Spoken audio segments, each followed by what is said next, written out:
Good viewer, you are watching Xirtus. This is because Xirtus makes you feel good, makes you feel fulfilled. You are enjoying this. You will continue to watch Xirtus for a long time to come. You want to subscribe to Xirtus, and you will. You will like and subscribe and share. You will tell your friends. Tell your friends about Xirtus.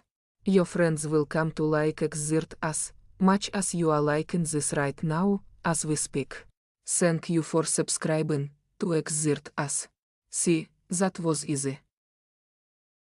The following video contains content some viewers might find disturbing. The views and opinions expressed here are not facts and are nothing more than entertainment. The views and opinions are not facts and do not represent the views and opinions of Xirtus or our channel, and do not necessarily represent or reflect the views of the guests, YouTube, Google, mainstream media, society, or civilization at large, or anybody. Viewer discretion is advised.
Wow, I can still hear that in the feedback loop going back into forever. I think like Seth is out fighting crime right now, but like little shout out to Seth. Have you guys seen his new music video? It's freaking amazing. Wait, is it working? Am I coming through all warped? What the hell? I mean, I'm not going through. This is like.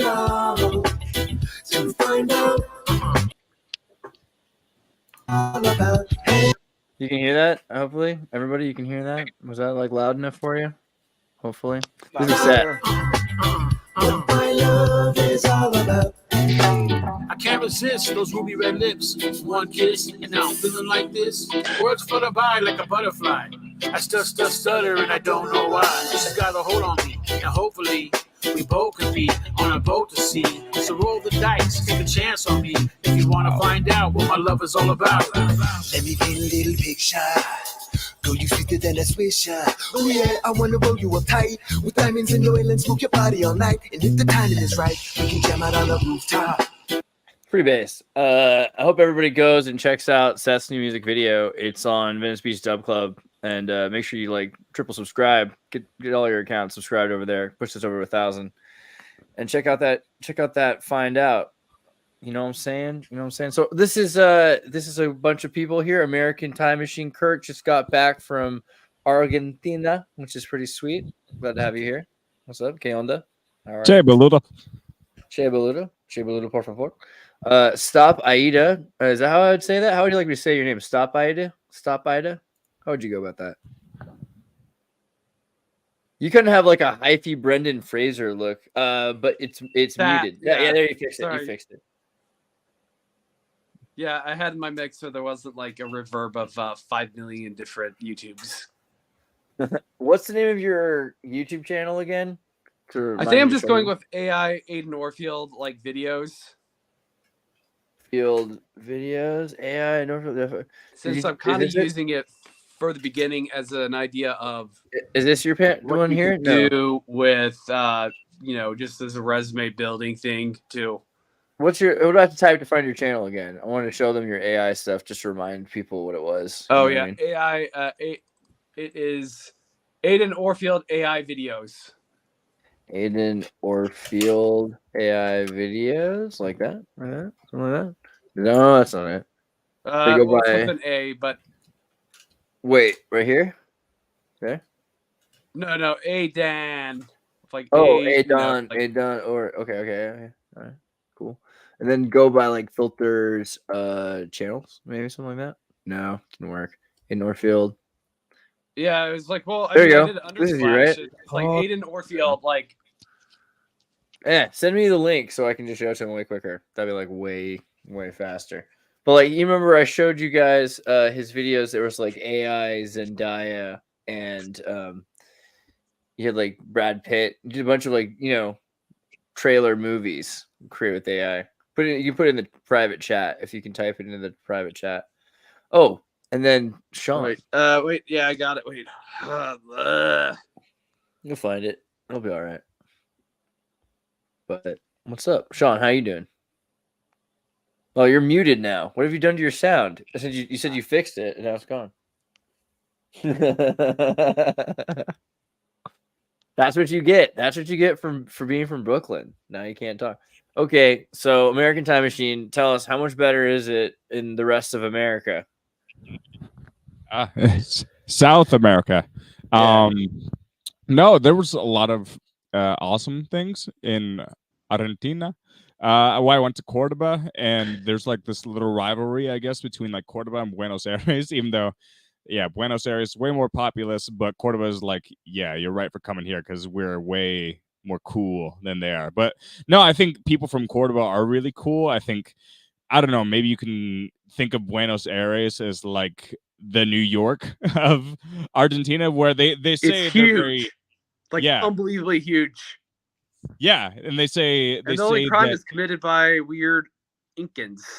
So it's like, well, arguably, like the government itself, for aeons is committing crime. It's the one place though that you can have over the top, over dramatic, shit lib like dependencies, and nothing bad really happened from it. I mean, I remember specifically there when I was there. They were all crabbing about how they had to have CCTV on their 7-Elevens there. and it was a big thing. And that now that they had like 2 or 3, you had to go into one room to get into the other part of the store just for security reasons. But it was not that bad. Yeah, I feel like it was pretty classy. I mean, Buenos Aires was pretty safe. Cordoba was always like a college city, so you could pretty much, as long as you were somewhat well behaved, they expected everyone to be like a philosopher major in that town. You can get away with a lot. It's pretty chill.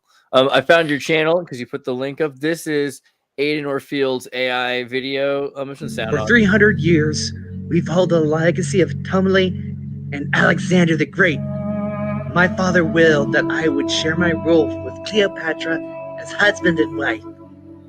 We are the last of the Ptolemies. But Cleopatra, she does not see me as her husband. I do the work. I'm at the seat, for I am Horus. Cleopatra, she is my everything. She is my eternal, everlasting love. My love. But my love isn't reciprocated. Cleopatra, for I will always love her, always and forever, no matter the witches she conspires with, or the eunuchs she dances and marches with, or the queer black rituals she partakes in. She is still my wife. I don't know what's going on. Places she goes to, and the events she does befuddles me. Instead of being a pharaoh, all she is just that hoe over there. Even the migrants grin at me. They laugh at my face. I am the clown. Tomley, you would be a fool not to know. Stop playing games with them. Jealous Jonathan and I. You shouldn't be treasonous to our Ptolemy. Be real with them. Be real with them, brother. Some scorpions in your I bussy. proclaim I am her husband, but all I get are giggles. I try to make her submit, but she pushes me away. There's a whole lot of desert tracks on the desert dune. As you know, my whole flower has been cut, sadly. But those high-noted Greek boys and those little muscled Libyans, they still have the stem. I want to make babies with her. Multiply the world. She'll just poison you with that witch of hers. Stop being blind to the rat and the missing food. Tumuli, this is going to kill you. Get away from her. Someone doesn't love Libyan love poems on a magic carpet. Stop filling him with some thoughts. Was there anything I could have done? Should I have worn more makeup and perfume? If we got together, if I just got her pregnant, then she wouldn't be with those guys. She's going to get knocked up by some Roman legionnaire and claim it's yours. This is such a mystery. I can't get her out of my head. People say I must be blind and deaf. Scented candles, perfumes, and ambergris, and Greek a cappella groups, blind and dumb. I've seen Cleopatra with the Kush, muscled Libyans, cushioned grunt soldiers, bulb-headed Abyssinians, gray-skinned Numidians. She was flirting with Hittite thugs. She was talking with Jewish traders, those cut perplexities. She was staring at light-eyed Berbers, touching ginger Gaulish auxiliaries, massaged by Balkan giants. She was squatting next to cannibal Bantus, ordering Roman legionnaires. She had...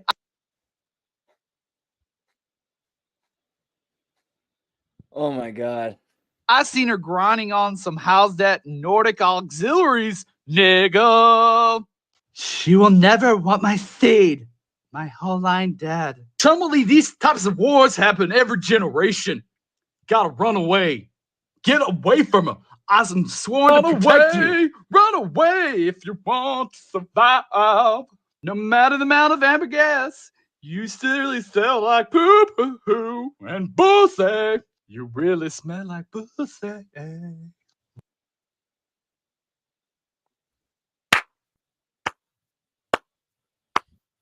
That's a freaking amazing. I mean, that is everything that they're afraid of. That's exactly what they don't. You're all muted, but me and maybe Paranoid American. I mean, American Time Machine. Whew. Yeah. That feels like a Gen Z Discord chat room. That someone said that was basically Dune 2024. I think they meant, and yes, I think I'm way more excited about that than I am about the fact that I have to watch the new Dune movie so I can talk about it. You know what I mean? And this is what they're afraid of: the fact that people can just instantly make what they want to see. And I mean, yeah, it was definitely interesting to watch. Like, I had ChatGPT generate me a Seinfeld script once about what if, oh God, what was it? Jesus Christ. It ended up with like Kramer creating an app for his phone that ended up eating all of the characters, like bringing them into this crazy digital universe. in Seinfeld, there's an episode like this. No, there was a ChatGPT generated script that I asked it to write. I can give you the Gotcha. text if you want. I saved it. I'm interested. You guys know, you all know about the I feel AI that would be a generated Rick and Seinfeld. Morty script idea. Well, you know, Oh like my God. the That first, would be the perfect Rick and Morty like reference jokes. Of, Yeah, you can literally just say like cross over these two TV shows for me and just make an episode. But that of course, because they could repeat it. But they've created the AI generated Seinfeld, which just went on forever until it started saying things not too different from what you had your thing say. I mean, worse, I think. I forget exactly what it was, but it was like, what really is the deal with the World War II? Oh, I forget what it was. Horrible. No, I didn't With comment transgender on like people. the modern Transgender gender people. politics or something. Yeah, Yeah. then what is the deal with transgender people anyway? It was like, oh boy, you had to do it, did you? But I mean, Seinfeld shouldn't say that. but if you're allowed to, if you have no one to restrain you from making, I mean, what is art for other than to release through catharsis thoughts and feelings about them? People feel them without hurting people. Bless you. Thank Everybody. You know what I mean? No, it's anything. When you talk about the Chat GPT Seinfeld episode, I thought for a while that it may be interesting since I am still a big Song of Ice and Fire person. How some or like 5 or 10 individuals who really know the material of Song of Ice and Fire, they purposely would write 5 to 10,000 prompts and using George R. R. Martin's writings from that series and a few of the short stories and make alterations to it. You could get like the Winds of Winter and and do it that way. Get a pretty good version of Winds of Winter. Yeah, you could preen back like, okay, this is what I want to actually happen out of like the 5,000 choices the AI has given me to actually put in the script. But at that point, if you started with George R. R. Martin's work, it would be a derivative work of his. Oh yeah, it would be total piracy. But the idea is could you create a Chat GPT thing, that is trained on probably 10 to 15,000 prompts and like be very specific prompts and have very good somebody who really knows the work and will use his old stuff, but he will use change up things. But not, well, yeah, like so earlier today, no I was including doing tomatoes though, because tomatoes No. don't exist. Tomatoes are like Attack of the Killer Tomatoes. Have you seen that movie? Attack of the Killer Tomatoes? I've I think heard I it. saw part of it, From but the 90s. I have Song of Ice and Fire, it's there's no 1980, 1979 or something like that. Well, Wow. I'm against nightshades, so I feel you on that, Aiden. But earlier today I did a podcast on Dune. Well, you know what? Think about this, bro. Tomatoes come from Peru. So how much Italian food before like the 19th century had any potatoes or tomatoes in it? Gnocchi None of and it. tomato That doesn't mean sauce. we're not going to use it. You didn't until a clown on a stage ate a bag of tomatoes in order to freak people out, and then they all came to see him die, and he didn't die. That's the lore. Wow. That's Yeah. crazy. I mean, come on. I just stopped cooking with olive oil. You can't take my tomatoes away from me. No, olive oil is cool. Well, you can eat with olive oil. Just eat raw olive oil all the time. Don't Just cook put with on it. Yeah. Yeah. All Although- right, we're in agreement. I think it did take 200 to 300 years for people to seriously start eating potatoes, and they didn't like. It took them 200 or 300 years just for them to get the idea of, oh, I don't like this is more healthy for me, or like Oh, just yeah. calorically More than practical. anything in Europe. It's more practical. Yeah. You can As have far it. as But, I carbs mean, go, potatoes are top of the line healthy. Like Yeah. They it's had- still a starch, but there's no, unless you're going to consider oats is, I think oats are a close second, and they taste better. But yeah, that's like the healthiest carb you can eat.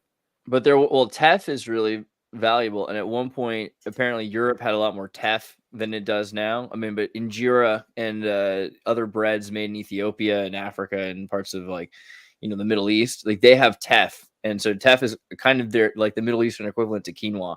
But it was in France and Germany, in the south of Germany, and so it was basically killed off, right? Like I they feel like replaced grain it with carbs wheat. tend to be simpler than potato carbs, but I could be wrong about that with teff. I'm not sure. I forget the deal, but also they sourdough it or something, so that helps it somehow. Anyway, point is, we're talking about Dune, and in Dune, because you were talking about this idea of like stealing people's work, which is like, let me imagine for a second, you've got a person, okay, because this is AI. AI is trained to think it's a person. It's writing like a person. So you got this for all intents and purposes for nearly It's legal not a person. definitions. Sure, it's not a person. Okay, it's like GNU, not a person. Got it. No, it's got a fundamental difference from persons it's going to cause problems for it in the coming years. All right, well, let's get back to that. But let's start with it's this thing that's trained to believe that it has a personality archetype. It's a machine that's doing that, and it's training like a person's training on literature. So if I were going to write a book or a movie, I would read books and I would observe the screenplays that go back in that genre for a while, and the ones that are maybe like 40 years ago, because of, that's usually how it seems to be. Humans like to, about 40 years later, they repeat the story that they heard when they were little kids. They're grown-ups now, and then they make that thing as kind of a remake. Seems to be whatever. Dune was a great example because Star Wars is basically, entirely ripped off of, but you could do with you could say like Dune itself is kind of off of Lord of the Rings in certain respects. Like there's definite basis to that, and the same thing with Game of Thrones, right? Game of Thrones is basically kind of an inversion of certain rules that happen in the Fellowship of the Lord of the Rings. Instead, they're kind of working against each other instead of like fellowshipping. There's a lot of connections in these stories. If you replace died. Yeah, if you replace these characters with other named characters, though, isn't AI doing exactly the same thing that humans are doing? And isn't the only reason that the story is about Kramer and Costanza and is because that's what it was asked by humans? It's like the humans' fault that it's trying to emulate. Otherwise, it could come up with more random stories. It's already random enough that it's talking about something more similar to its own world, pulling it into its own reality, I mean, are you asking if whether it's a derivative work when a human being does it? Well, I mean, isn't it more because a human being asked it to that it's so much more derivative? And but also, isn't it the same thing that when a human reads books from 40 years ago and then makes a new book now, A language model is literally just predicting what word is most likely to come next given the conditions you give it, given the words that you give it. But like that's why that's a mechanical transform rather than like an actual creative work. If you were to rewrite someone's story and like admit that you've done that, then yeah, that's also a derivative work, but you've also contributed something creative to it that wasn't just a mechanical production from a machine. Did you have to like write essays? Like, did they make you learn MLA format? Have you ever just written an essay that was like, it felt like gibberish because you were just like forcing it in format? Aren't you just using your programming a language in order to do that? Oh yeah, there's nothing fundamentally different about that, what you're producing synthetically or naturally, I guess. The only reason I think we should create protectionism for human production is because they're sexier. What? They're sexier. Humans produce babies, right? So we have to protect but also, humanity. If you just have nothing but AI work, you can't train AI input. You can't feed AI the output of AI, otherwise you'll kill it. Yeah. You think that's forever? Yeah, go ahead. Very interesting right now is that it was not Stability AI, but Stability AI was stealing the prompt. it did this very weird thing where what's the big Stable diffusion? Stable diffusion? Or are you talking No, about I the mean, Getty what was Images the- thing? What? The Getty Images watermark fiasco? Well, that, but I'm thinking of what is the big image generator that went down for a little bit last week? Was it Midjourney. Midjourney? Midjourney went down, and they claimed that Stability Image, all of their a bunch of people from Stability Image got them offline, but they were also copying all of their prompts and their images from those prompts, and that was kind of interesting because they're like they're all copying off of each other now to create the to get more and more data so they can make kind of a little bit better pictures. Yeah, and I wouldn't call How did they get a hold of the the data water like that? I wouldn't call the watermark fiasco a fiasco. It was sort of the watermark. What? How is it a fiasco? What all that? It's actually a step. They learned. It only took Proves about that you 100. stole data. Sure, but it only took about 100 images of watermarks to train something to have a negative prompt to remove watermarks, right? So that's a solve. And your point is just that they stole data. Well, I mean, humans read books. Isn't it really, really similar to just like fair use? Because you're observing this, you exist in a world, and like these lines are bleeding. If it's not passing through a human mind, then it's a mechanical transform. But a human mind's a mechanical transform. Yeah, but that launders it. Because because a human. So I just feel like It's there's a not way to work materially around this. different. It's not physically different. It's It's just that we protected. decide that it's different so that humans can continue creating. It's legally protected. Okay. Yeah. But I mean, how long can that last? You know, We don't Of have to somebody prove it. making like an AI model that acts that looks like Benedict Cumberbatch, but it is just on the line of you can't sue them for that. yeah. I think the kinda other has thing this, is like- it's also how much is data worth. Like right now, if I wanted to steal a bunch of music and I was like Spotify, I would have to pay eventually, like a few $1 million max, to deal with the fact that I stole and sold music on my platform, right? Because it's kind of like a parking fee to be Spotify. And isn't it the same thing for AI, for OpenAI? That's what their whole strategy is they're like, okay, fine, you're gonna fine us, fine us. We'll pay a few million dollars. Like, are you kidding me? Biden bucks? Like they barely exist anymore. They're just passing through the state bureaucratic steps, which have been deliberately set up as what's that called? When you're like and you jump over things and Red like tape. no, Hurdles? like Obstacles? hurdles, like the hurdle course. And it's like a hurdle course. If you could just go over that jumping thing. Is that what it's called? Like a hurdle bar Yeah. on track? Yeah. Yeah. I am so that's- thinking though that's all there's it going is. to be a court case though that will hard stop OpenAI doing certain things. Yeah, I think they'll get an injunction saying that they're just not able to like use the model that they created on all of the data, like from the New York Times specifically. And then every time that happens, they're going to have to retrain their data set from scratch without those articles or whatever included. Because But you that's can't impossible. They're extract- never going to do that. You can't Or there's, extract like- it from the existing model. You have to delete the model and start from scratch. Yeah. That's what the war is going to be about. But Google's Yeah. already paying for, Reddit. They're paying $60 million a year for this and that. So we're going to see some examples of models that emerge that are following. Oh, there's a Sean's really easy way example. to do that. There's a really easy way to cause problems for Gemini through Reddit now. I've already started developing it where you can just take a button and you press it and say, just before I post this comment, use ChatGPT to rephrase it, please. So now what you'll have is Gemini is going to be ingesting a bunch of synthetic sentences instead of natural ones. The thing about synthetic sentences is if it's an AI shouldn't be consuming its own shit. That will be poison to it. It'll kill it.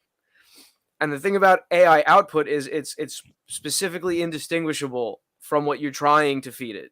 That's by design is you're trying to make the output of an AI indistinguishable from the training, the stuff you're giving it. So even if this is being found accidentally over the internet, all of these things are going to start suffering model collapse. The higher density AI generated content is just being out there on the internet. So don't you Unless think it's you're marked specifically as synthetic. don't you think you're using kind of like that makes sense from a model of like data corruption through Shows that there's going to be a replication? limit to how smart it can get. No, yeah, because if you're talking about data corrupt, I hear like an echo. And stop that, please. Clickety, clickety. All right, Clickety, cool. clickety. Yeah. Testing, Anyway, testing. I think we're all right.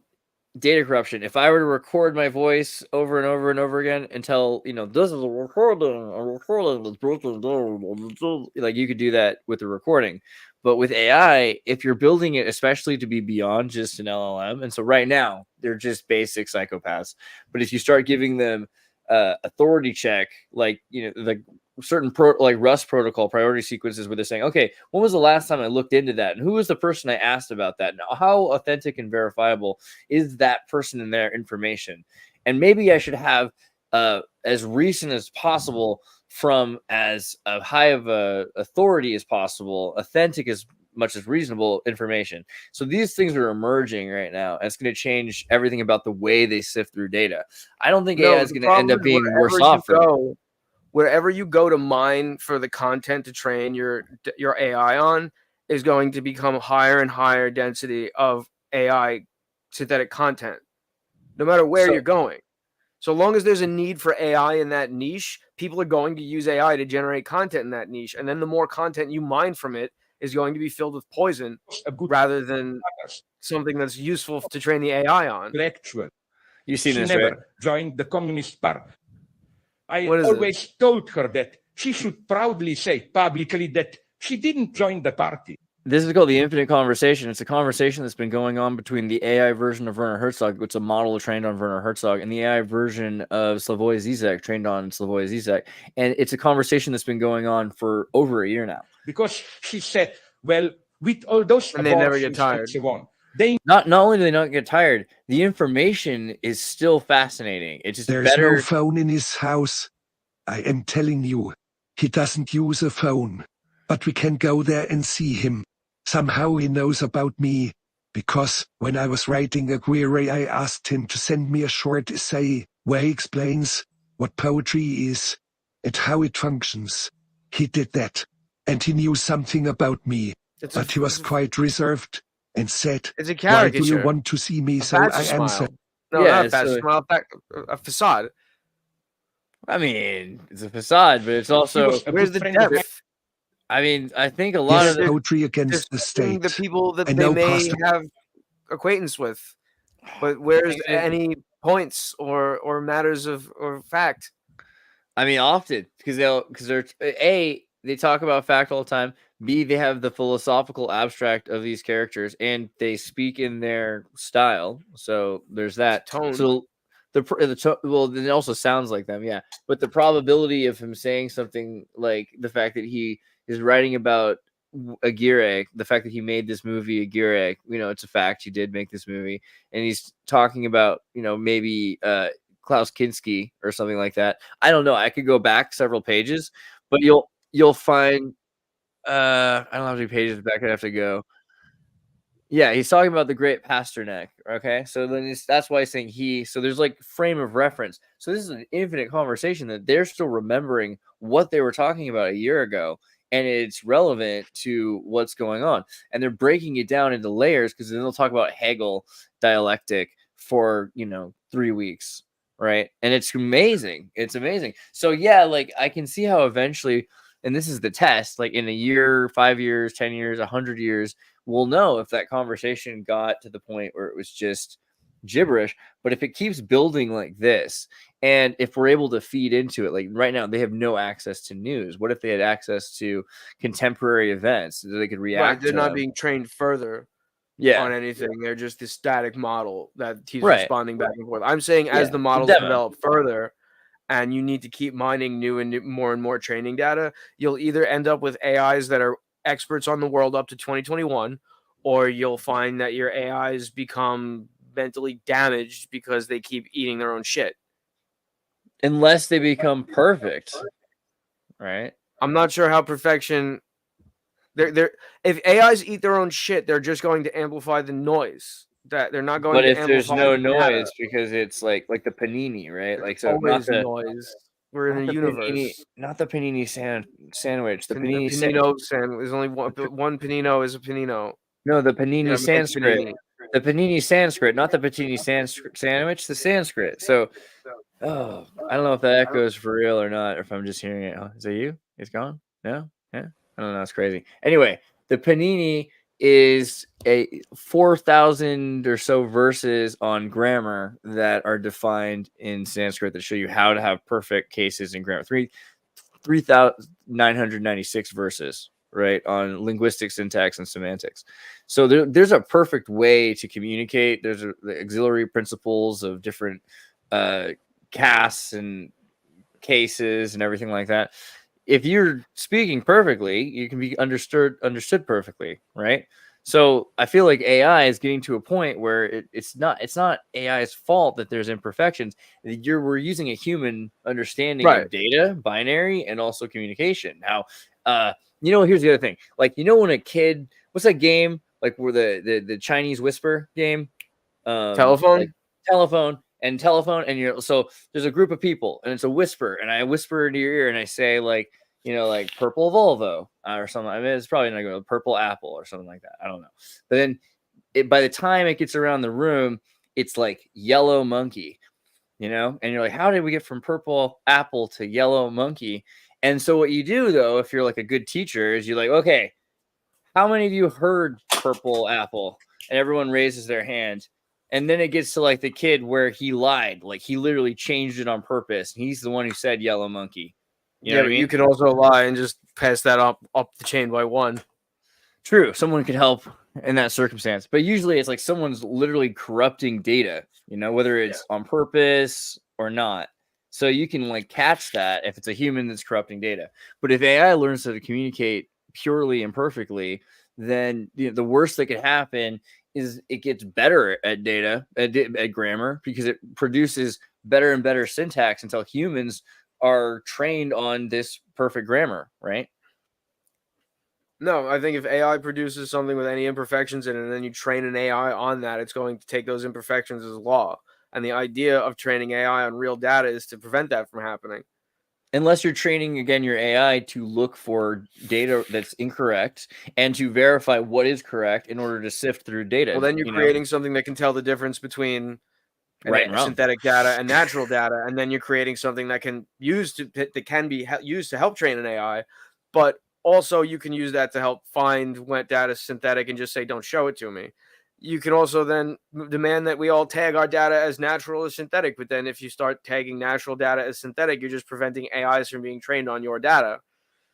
Unless the data figures it out. There's going to be an arms race here coming, and the arms race is going to be everything versus itself. It's not even going to be one versus another. It's going to be like, how in the fuck do I make my AI not eat its own shit because its shit looks exactly like strawberry pancakes to it? It's like when you have a dog and you literally have to watch it when you let it out in the yard. What do you think? What do you think, Kurt? What do you think about this idea? Okay, so that was a lot. So you're gonna have to be a. He's like, I was in Argentina and I was living and having a nice life. And who's your favorite fictional AI character? Start with that. No, my favorite fictional, I probably Jerry Seinfeld. Well, if that counts. No, because I don't honestly like. I mean, I pay. There are certain things that there is an AI Jerry Seinfeld now, so that does count. Yeah, like with AI, I know there are certain things. Like, yeah, I know we should definitely slow down some certain things with the AI, and there's a lot of things you can talk about that, and the conversations are out there. But really, I think it's not just about AI; it's about the progression of technology in general. Because I don't think technology has been a net positive. It's technology, generally speaking, I think is a net neutral when it comes to humanity's like wider problems. And there's a lot of conversations you can have about that. But as far as like AI, I think the conversation has been closer to what AI means in the artistic sense, and arts in the world in general. And I think AI is still machine. It's still not sentient, and I think that until we can somehow What do prove you that it like? is sentient. What do you mean like by saying it's not sentient? And what do you mean like can we prove it? And also like can you disprove that it's not like how do you prove it's not We don't sentient? prove it. We decide it. Yeah, and if you Ah, that's decide it, what are the consequences of that? Because you're We never doing the same. granted rights. Right. I remember we did this with black people. I'm just curious, like, do you think it's But gonna these, work this time? Like, I don't the, but understand. these are I literally think it's not simple. people. This is robots. I hear you. You don't think that they're people. I got it. It's the same thing. It's black people. This is You don't not think yet they're Rocco's people. I mean, Basilisk, I black, swear. not people. It's black robots. I got the robota means slave, by the way, and job in Slavic languages I everywhere. guess Croatian, one Russian. So the philosophical whole question. idea, they're just jobs. They're just workers. Yeah, I get it. They're slaves. I got it. Okay. What are you saying, Kurt? At what point does AI start to operate outside of its base parameters? Like it all starts with parameters, and so you can say, okay, it's learning, but it's still learning within those parameters. And I think that's like the main problem with consciousness is like maybe all of humanity exists within parameters. Maybe we're just there's some level we can think of ourselves as machines. I don't think so, but that's just a baseless opinion, I guess. But AI was our creation. So anytime we type programs into a computer, it's like for example, we were talking about like George R. Wait for it. We'll What's be he gonna back. say? You got Oh George R. Martin or RR. man, I'm trying to find that video from IBM that talks about their new AI system and how they do authorization of to verify and the suggestions of trans Christ. videos, which is pretty great. Good job, IBM. But Sorry yeah, about no, that. you're back. So what was it you were saying? You said like what was RR it? was the last thing we got. Oh no. Dude, they're shutting Yeah, him down because he knows the truth. That's what's happening. No, I had an issue with my phone earlier this week. Like I tried to do confirmation codes. I tried to do confirmation codes over and over again, and then it delayed for like 2 days, and I got them all at once. You So I think don't come back from Argentina without the NSA checking you out a little bit. exactly. But what I say, like we were talking about George R. Martin and using AI to create Winds of Winter. Well, essentially, it could create an awesome product or something cool, maybe. But the idea is that we gave it parameters, and so like it seems like this vast amount of knowledge, and it is a vast amount of knowledge to shift through, and you can use machines to do that and do cool things with it. But the thing is, we never told the AI, like, hey, go read Lord of the Rings and take what you learned from there and add it into this somehow. Give it this sort of style. And so if you give it those parameters, maybe it can do that. But the idea is that there might be some sort of creative force that is being lost within that. Can AI have an imagination? I don't know. Oh I yeah. think Have I shown you the AI unicorn? AI unicorn. I think all of these problems are decidable rather than provable. Like all we have to do is lay out what our axioms are for the things that we're going to be working through on these ideas, and then you can simply decide whether or not an AI is conscious or sentient or anything. Dude, where's the But unicorn you can paper? decide. Well, I don't know. I think that displaces the whole. I don't know. There's probably more technical terms here, but all right, is our consciousness, self-selective, or does it come from something greater in the universe? So I guess if you are biased towards believing in God, then there are certain conclusions you draw from that.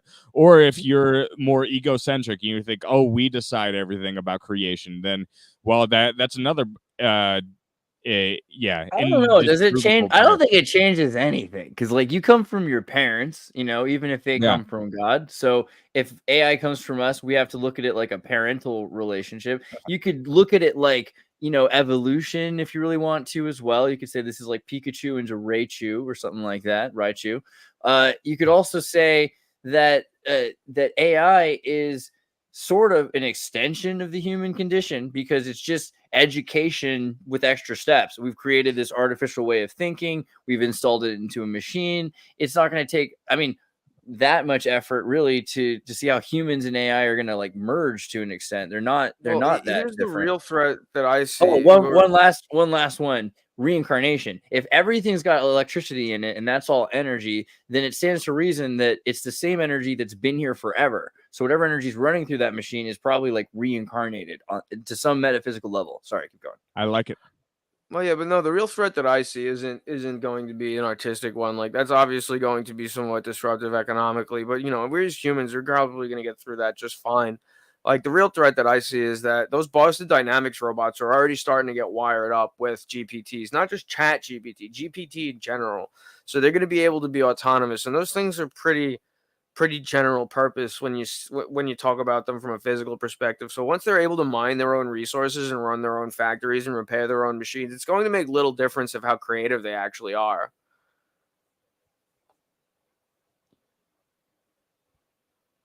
I think you muted, Andreas.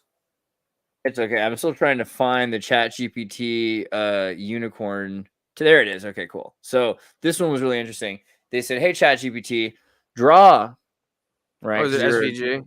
You're a text machine. Draw. You know, using like what's that called? Like the Tick Z, style graph. Draw a unicorn. And so it had to think about it, and it's never drawn a picture before. This is not Dolly. This is not a picture drawing system.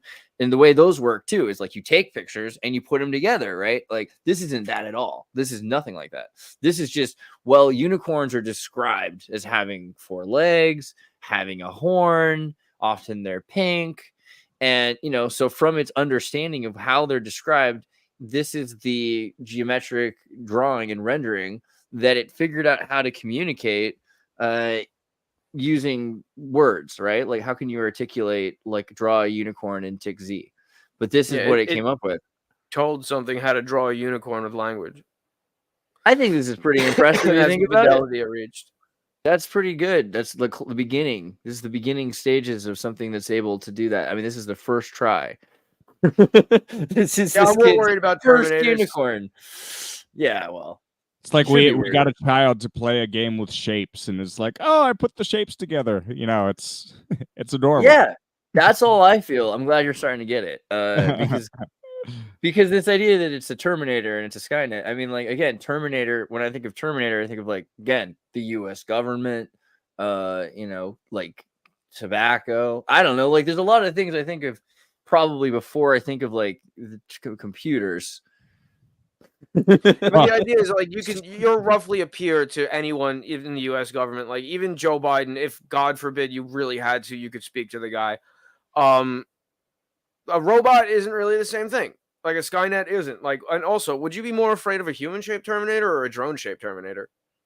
Definitely. Oh, that's a good question. I guess theoretically, okay.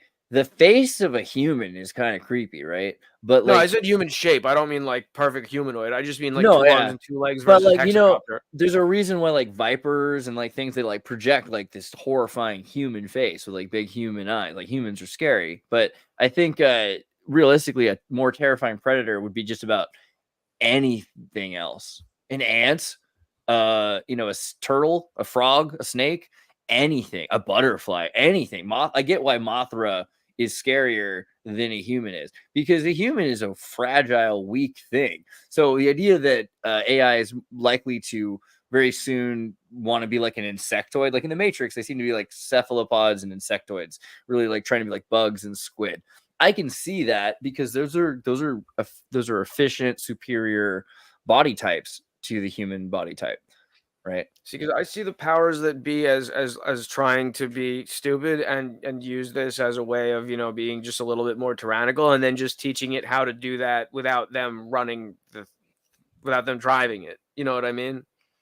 They're already starting to do that in the Middle East. They're using the dogs, the Boston Dynamics dogs. I'm not sure if they're driven totally by a human right now, but that's not going to be constant. That's going to change. I think the Boston Dynamic dogs are in the U.S. Police as well. I think they have France in, like, too, Los Angeles and things like that. Yep. but yeah, like so that's the other thing. So then that's humans using machines so that we hate machines, but that has very little to do with this new way of thinking, which is emerging, right? Like we're talking about a new way of thinking, which is installed in machines. I mean, what do you think about the idea of installing AI in the human brain? Do you think the human brain has the capacity to be reverse engineered into a computer and then rooted and then have AI installed on it? Do you think that can be done in any capacity of your imagination? How smart of a human are we talking? Like you or me or any other human that we can respect, Kurt here, if we would take our brains and in 100 years or 200 years or 500 years or something, you think it could be done? Could you root a human and install Linux, and could you put AI on it? I think that Hell represents yeah. the death of individuality. Hell yeah. I think it's the right answer. But what do you say, Sean? You That test your... represents the death of individuality as we know it. But it could be done. Okay, Yeah. so Yeah, so it could be done. So, but why would it represent the death of individuality? Because if AI is just another way of thinking, this is an individual person who's not necessarily psychic any more than you are, right? They're not connected to the My internet brain any more is than you are. well, my brain is private currently.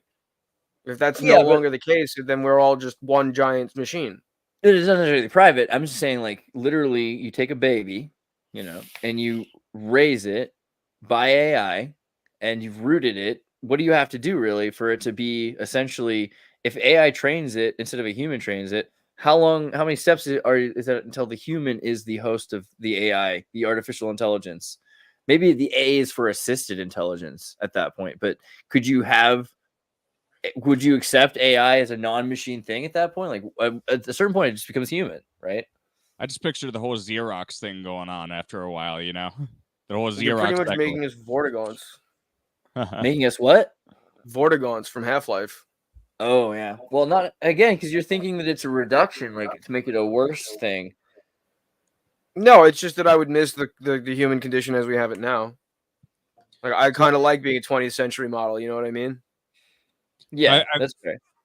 Like with AI, well, I think it could be part of this, weaponized system to try to expand globalism. That's the worst outcome, because really, globalism in its final form just means like we have a one world culture, and so when you have a one world culture, basically that I don't think that would look pretty. Essentially, that could have the danger of limiting everyone's imagination. And I think that's what the beauty is about culture. Like it's good to rethink culture, but culture also has an expression to it. That's why if you learn another language, you can learn how not learning a language just isn't learning words, and that's why there is almost no such thing as one-to-one translations. You're seeing the entirety of a culture embedded in language, and that's why sometimes you can hear a joke in a language and there's no way you can share that joke with someone in another language. It's not just because that the words don't translate directly. It's because the essence has something slightly different. And I'm sure there are I saw a numerous picture of a cat that had a tag that said "Soy un advogado," and like in Spanish that makes a lot. That's really funny, but in English it makes no fucking sense at all. Yeah. There are a lot of I'm not bilingual yet, but there are a lot of people I'm sure that can come up with a lot of examples. So that being said, like with AI, I think we can have some great things out of AI, I believe, but in our fear of the future, we've kind of disregarded what's already happened in the past. So one thing that I think is actually really, really awful that we just take for granted, we look over every day, is that in the US and a lot of countries, like when we are born, you are literally given a number. Like that's that sounds like like we have could you addresses imagine and if we're you on a network. Like the fact that we're able to speak one brain to another is like the human brain equivalent of Ethernet.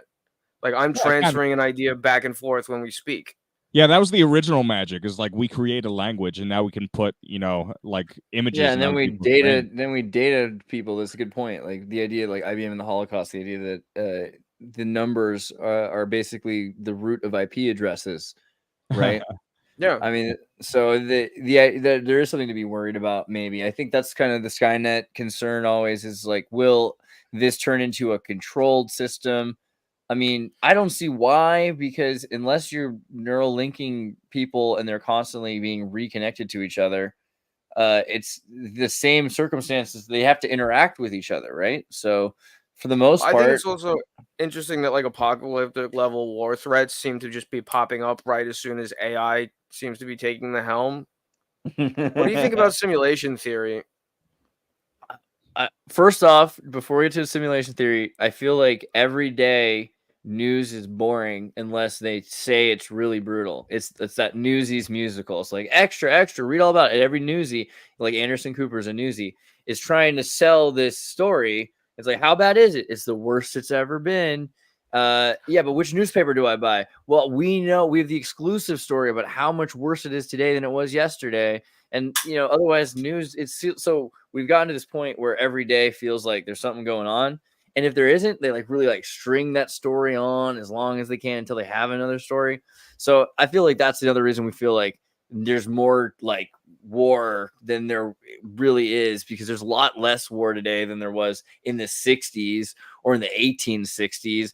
I mean, the amount of war that's going on now is the quality of war going on right now is very Star Wars Attack of the Clones, with the droids blowing up drones and creating landfills in the Ukraine full of drones and killing off people that would otherwise be engineers and scientists in like the most absurd way. Like they're just making sure that there are less resources for when World War III happens.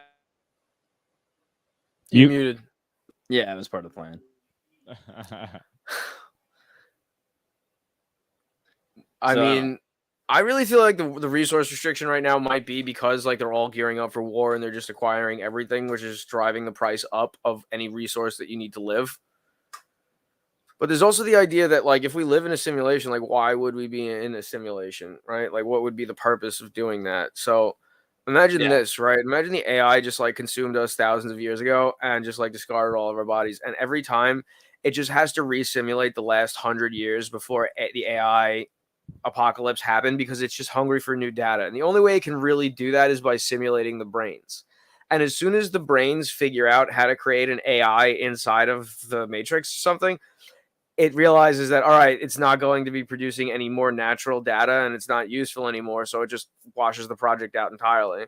And, let's just go through a little bit of a nuclear war to give us an excuse to not be doing things anymore. Or to just set us back 100 years so we have to stop using the AI and start writing again. Yeah, practical. I think also, I mean, the idea that we necessarily know that there's a purpose when, like the Rick and Morty thing, that we could just be a battery is just as reasonable. I think that often people want to test the simulation theory by destroying it or by turning it off or by interacting with the creator simulator in order to, to find out the truth. But there's probably better things to do first. It just would take a long time. But things like testing if it's a game or if there's some sort of, point that we're supposed to pass a thing, you should be able to go through. I mean, it is a game. It's obvious when you make a score. It you feel seems that. like it. It does feel like a game, right? Yeah. So, I feel like if it was a game, hollow though, when you do something with AI, right? But when you do something creatively by hand, it feels like fulfilling. not necessarily. I feel like it's both though. Like when I do stuff with AI, I'm still using my hands. I'm still spending it, like using my mind and working to create a thing. It doesn't. I mean, it's just become integrated in code, to an extent that you're working with somebody that exists. It feels like angels in the outfield. Like somebody doesn't treat it like it exists, but it does. But the idea of suffering alleviation, I still think is an interesting idea. If a simulation really is a game, then it feels like the game is to alleviate suffering. What do you think? Like we're supposed to solve? No, you got to suffer to fucking win. Anything worth doing is hard. There's nothing worth doing that's easy. But is winning world peace, or what is order? What is the winning? What is this winning? No, it's those little dopamine hits. If you get as many of those as you can before you die. Yeah, but humanity seems to talk about this idea we're building towards 1,000 years of peace or something like that. Does that seem? Is that that's just something an else's unreasonable goal? Is that your goal? Does that give you an intrinsic sense of worth, or is there something else that you like to do? I mean, why is it not both though? Because it's like if you're a I feel savant like that's every creating person the has a game that they're best at based on the way they're wired, and the better you are, like the more you know how to play that game, then the more fun you'll have. I don't know if war, maybe for some people that's war. I don't know.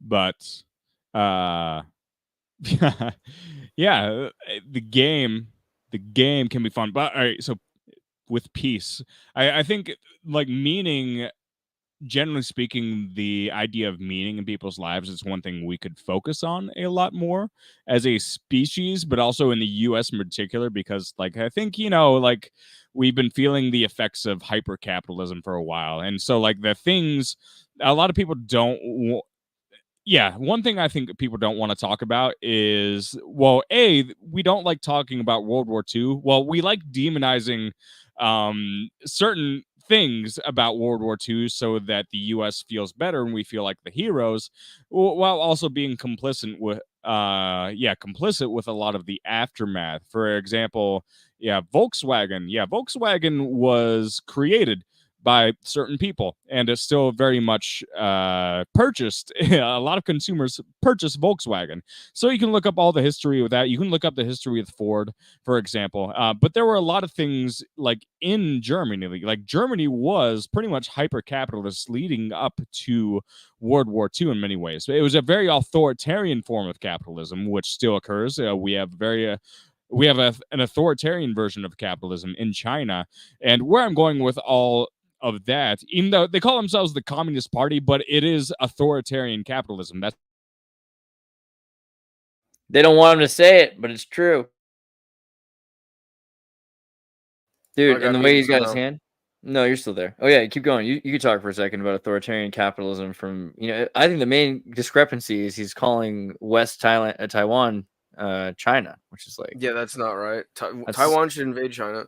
Yeah. Well, hey, you're back. What's up? You were talking about the it's authoritarian every capitalism. time. Authoritarian capitalism. Yes, that's right. Yes. So, but or as I like to call it, feudalism. Thank you.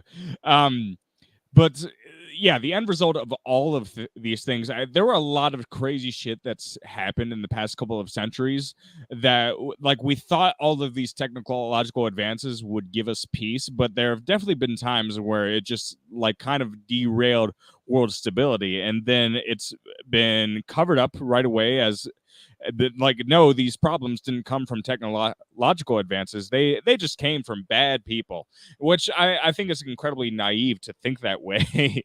And really, like, I think a lot of these technological advances, like, they just happen so quickly and so suddenly that we haven't even had like time to evaluate them, like, really as a species. And like, this thing has been growing so fast that now like, maybe we're just starting to ideologically reconsider all these things, because now we're having the period in time where we're having the retraction of population in developed countries. I think that's a sign that maybe we're starting to take these ideas seriously, of maybe these things were happening too fast. So, or we're just trying to alleviate these states of the upper middle class and make room for the worker state to reemerge, because you have tons of conservative people coming from other countries to the United States or to other countries, and they're hyper conservative. Like, they're often, like, a lot of the time Islam is associated with conservative, right? So the Hindus too in Silicon Valley, or in Alabama, right? Like, so you're seeing examples of there are a lot of conservatives, like they're trying to move in people, thinking like the Democrats are thinking, oh, we're going to move in people that are going to vote for us, but they're moving in conservative people that are going to work super hard, have 6 kids, and in about 40 years they'll be mainstream America. Brown, but mainstream America, right? That's the future. Yeah. So I mean, but like, isn't that great? Because the alternative is kids on fentanyl and mobile homes in Mobile or something. Well, maybe not. There are plenty of kids like that you've described in New York already that I grew up with who die of fentanyl poisoning anyway. I didn't mean to laugh. It's actually a tragedy, but It's a fucking tragedy. But yeah, just the fact that it's kind of like it's a punchline in and of itself. But yeah, like that's just an act of war on us as a people. That's literally all it is. Like I've known so many people who've they weren't looking for fentanyl, but they died of it. yeah. Right. It gets put into like everything. It's put into, this is the thing. A generation is being removed, but there's another generation that's being brought in to replace it. I don't blame the people that are being brought in to replace it. You know what I No, mean? I blame the people who are using them as a manipulative tool. They don't even see them as people. You know what I mean? They're destroying two cultures, honestly, because like the people who leave their host nations generally tend to be more intelligent than the people who don't. I hate to say, like the people who are here are smarter than the people who tend to stay behind, and that means like all of the doctors and lawyers and the people who would help the places that they're leaving are here now, and that's not healthy for the places that they're leaving. It's called brain drain, and that does need to be prevented because like there's a huge lack of doctors in India because of that. They're all here, or in It's England, amazing. or in Europe. No, I'm adding on like the brain drain. A lot of people don't like talking about that because, like, really, that's one way the U.S. just like fucks over like so many countries. Yeah. In And that's not particular. just doctors and lawyers, and it's also like engineers who might not be the smartest of the smart, but they know how to build a fucking bridge. Yeah, well, they'll take a lesser than average salary to come into the U.S. than work their asses off, and so really, it's like it's almost like yeah. When we think about the Dude, term, how like, many Regardless Iranians? of even if they'll take less than average, just because you're expanding the labor pool and the demand remains roughly the same, the price will go down. Dude, but I mean, a lot of people, I know some are like, we're not taking their best, like a Trump quote, but like a lot of the time I'll meet somebody who's like, they were a programmer or a doctor or something like that, but now they're trying to be a real estate agent or, they've got, because they can't like necessarily translate their degree over here or something like that, even if they were like a top surgeon or like a top engineer, like they get pushed out. So they're driving taxis, right? Or Ubers or whatever it is anyway. So, I mean, yeah, we're not giving them like great opportunities, and especially if you are somebody who's like super capable, able to learn other languages, that were able to come and make it to the United States. Probably, yeah, you could have been somebody in your, if that in that country, there's probably a circumstance where like you would have risen to the top if like given the opportunity. But if then, you're able yeah, to learn another if you language, were you given that probably do opportunity. better than someone who couldn't, honestly. But if you're given the opportunity, and so we're like constantly looking at like manufactured crises. Then there's also the other side of the coin that always freaks me out, kind of, because I've met some people who are pretty well off. Like there's this one Indian family where if you bought a cigar on the East Coast of the United States, there's a good chance you bought it from one of them. And like I've been pretty well acquainted with them. They work their asses off. First of all, like the guy earns fucking 3 times as much as I ever have as a programmer, just sitting behind the counter at a cash register selling cigars because he owns the fucking joint and he owns 10 of the other joints in the fucking area. But he works 15 fucking hours a day. His place is really nice, but it's not that much nicer than somebody who earns maybe a quarter of what he earns. Like the margin between like what would be considered a poor person in New York and what it would be what he is in his quality of life is not that wide.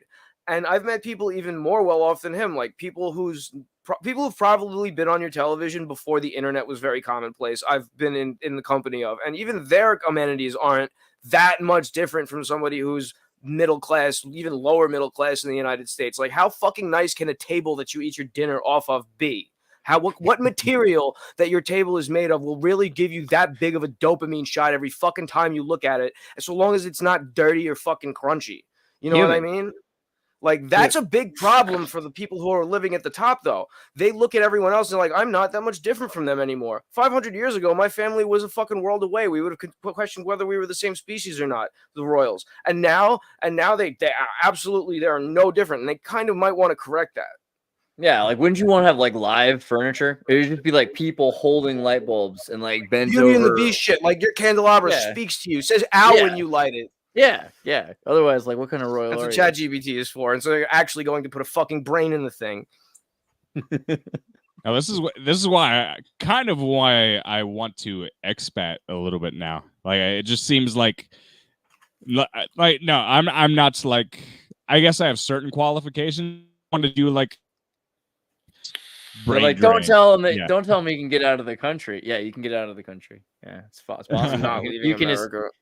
no, don't leave America. Just go to like the better ones, like like the ones below. The one that doesn't touch the ocean. The part that doesn't touch the ocean.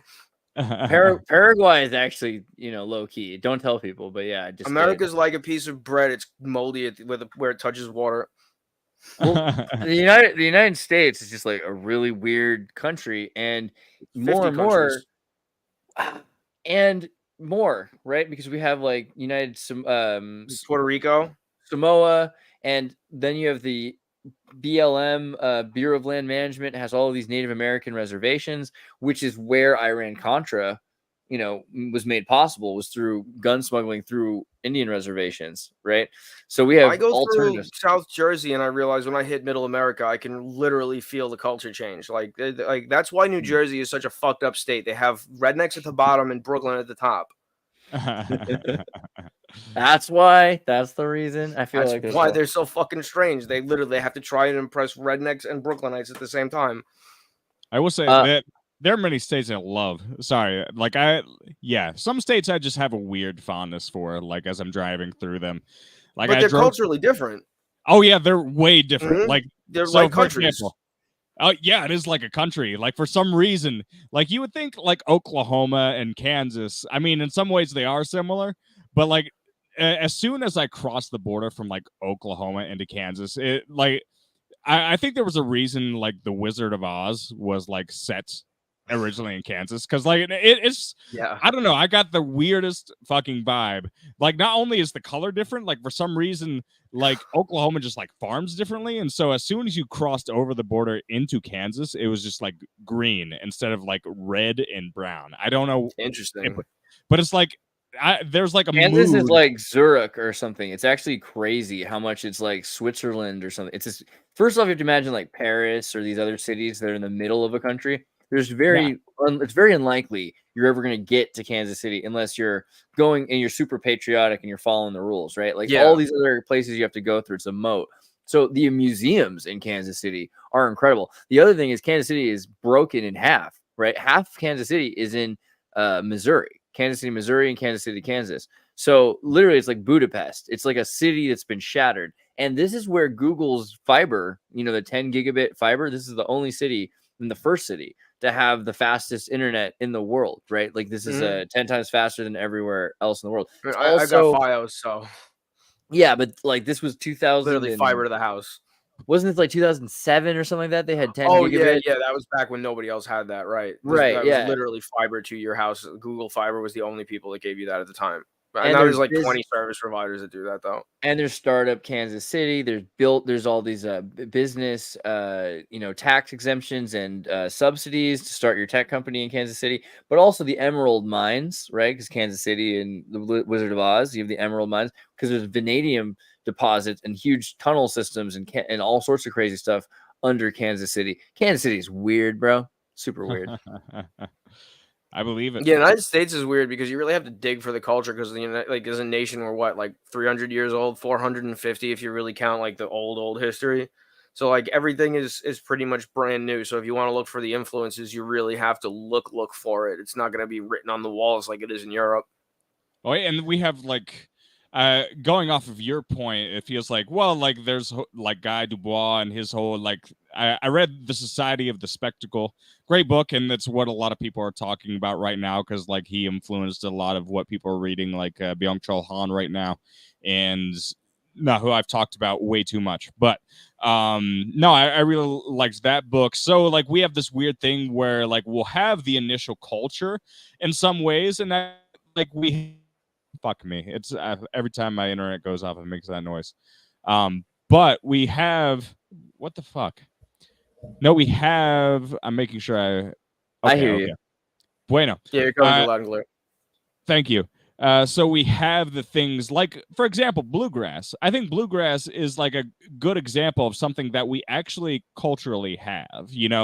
Whether you like it or you hate it, is like it's something that we do have unique to like the American heartland or whatever. But then we have bluegrass and like some older like country music that get this. That's the weird part, is like everything becomes commercialized, and once you get to the commercialized part, it seems like something almost like AI has created modern country music. It doesn't even bluegrass feel... and country music aren't the only things that the United States has, though. Like, we created so many things, like or perfected so many things. Like, first of all, we created animation in general, jazz, barbecue might not be an American thing, but we perfected it. Whiskey also. Beer, American beer is finally getting there in the 20th century, but there's like so many different things. The United States, rock and roll, like the United States has so much. Jazz deserves jazz. Jazz was one of the did? first things I said. All right, sorry, my bad. Yeah, it's like, well, it's like jazz was so creative that they roller derby. Oh, is that Canada? Sorry, it's okay. Canada's America. It's just not the United States. Dude, if we can count all of America, then the Western Hemisphere is like pretty big. Yeah.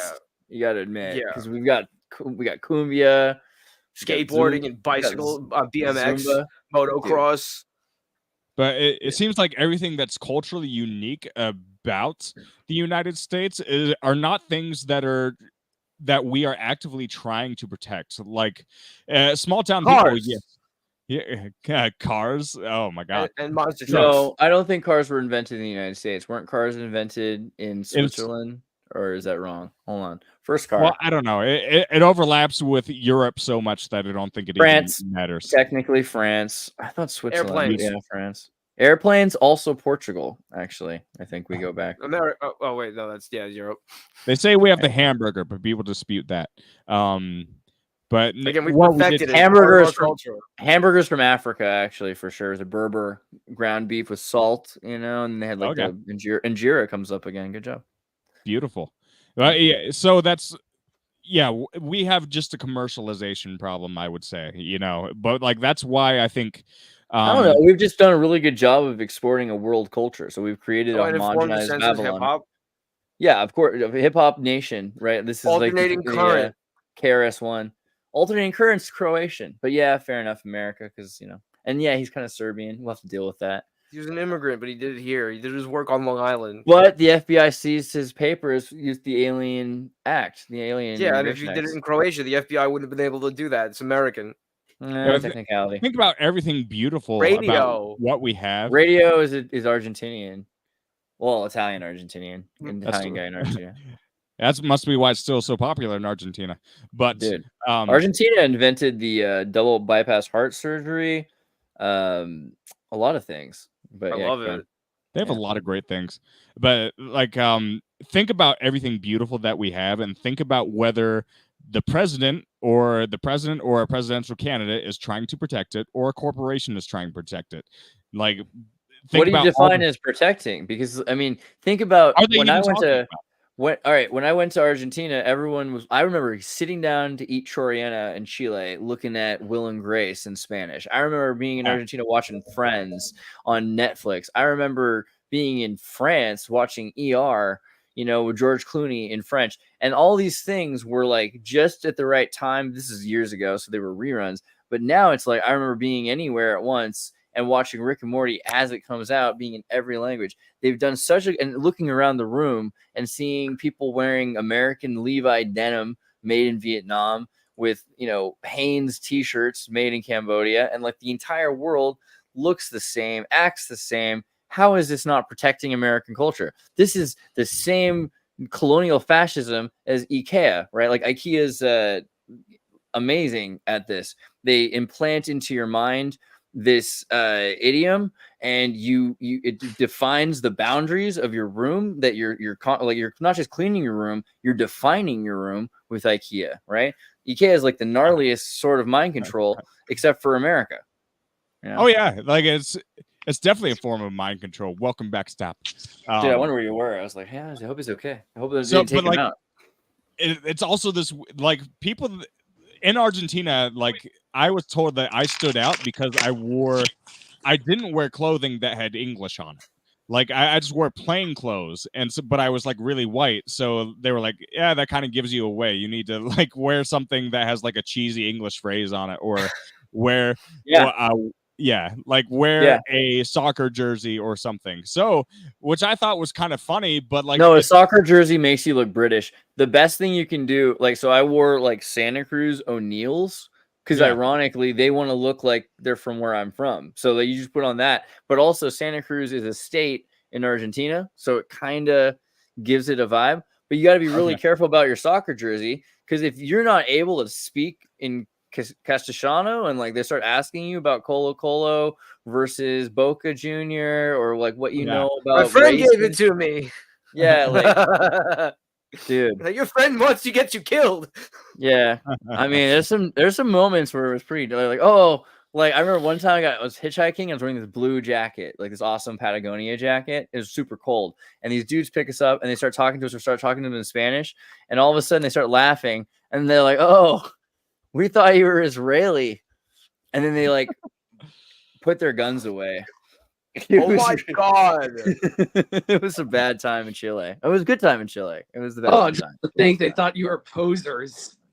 Well, they've had a lot of serious circumstances with Israelis go down Nazi hunting in Patagonia, and so it's a complication because these people are 20. Like, though they do, and they catch fires to the forest, and they kill like your grandkids of Nazis. Right? They're like, did oh, they actually do that? I never heard of that. Yeah, in Argentina, really?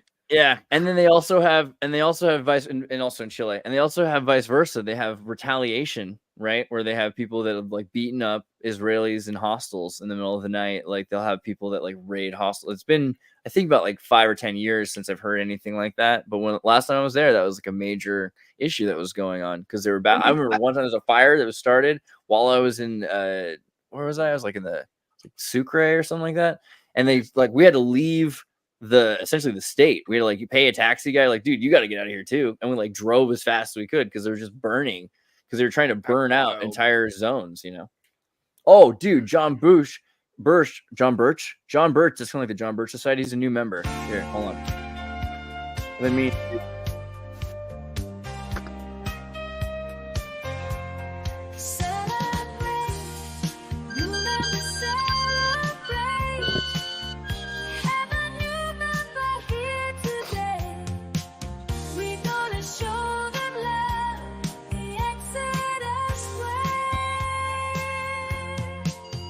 Yeah, it's all about you, John.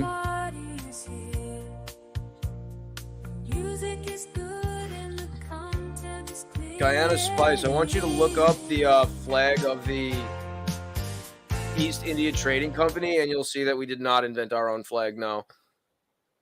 Yeah, let's look at that up real quick. Although it used to be cooler because it was like soaked in blood, which turned orange. Right. But yeah, here you go. Well, hold on. The best investment for like 40 years. Going back with that. Where'd it go? Yeah, what's up with the candy cane, bro? What do you think is the barbers? Is this about the barbers and the Burberry War? Why the candy cane? What do you think it's all about? I would love to know, honestly, what the red stripes are for. I like them, though, because that's my favorite color.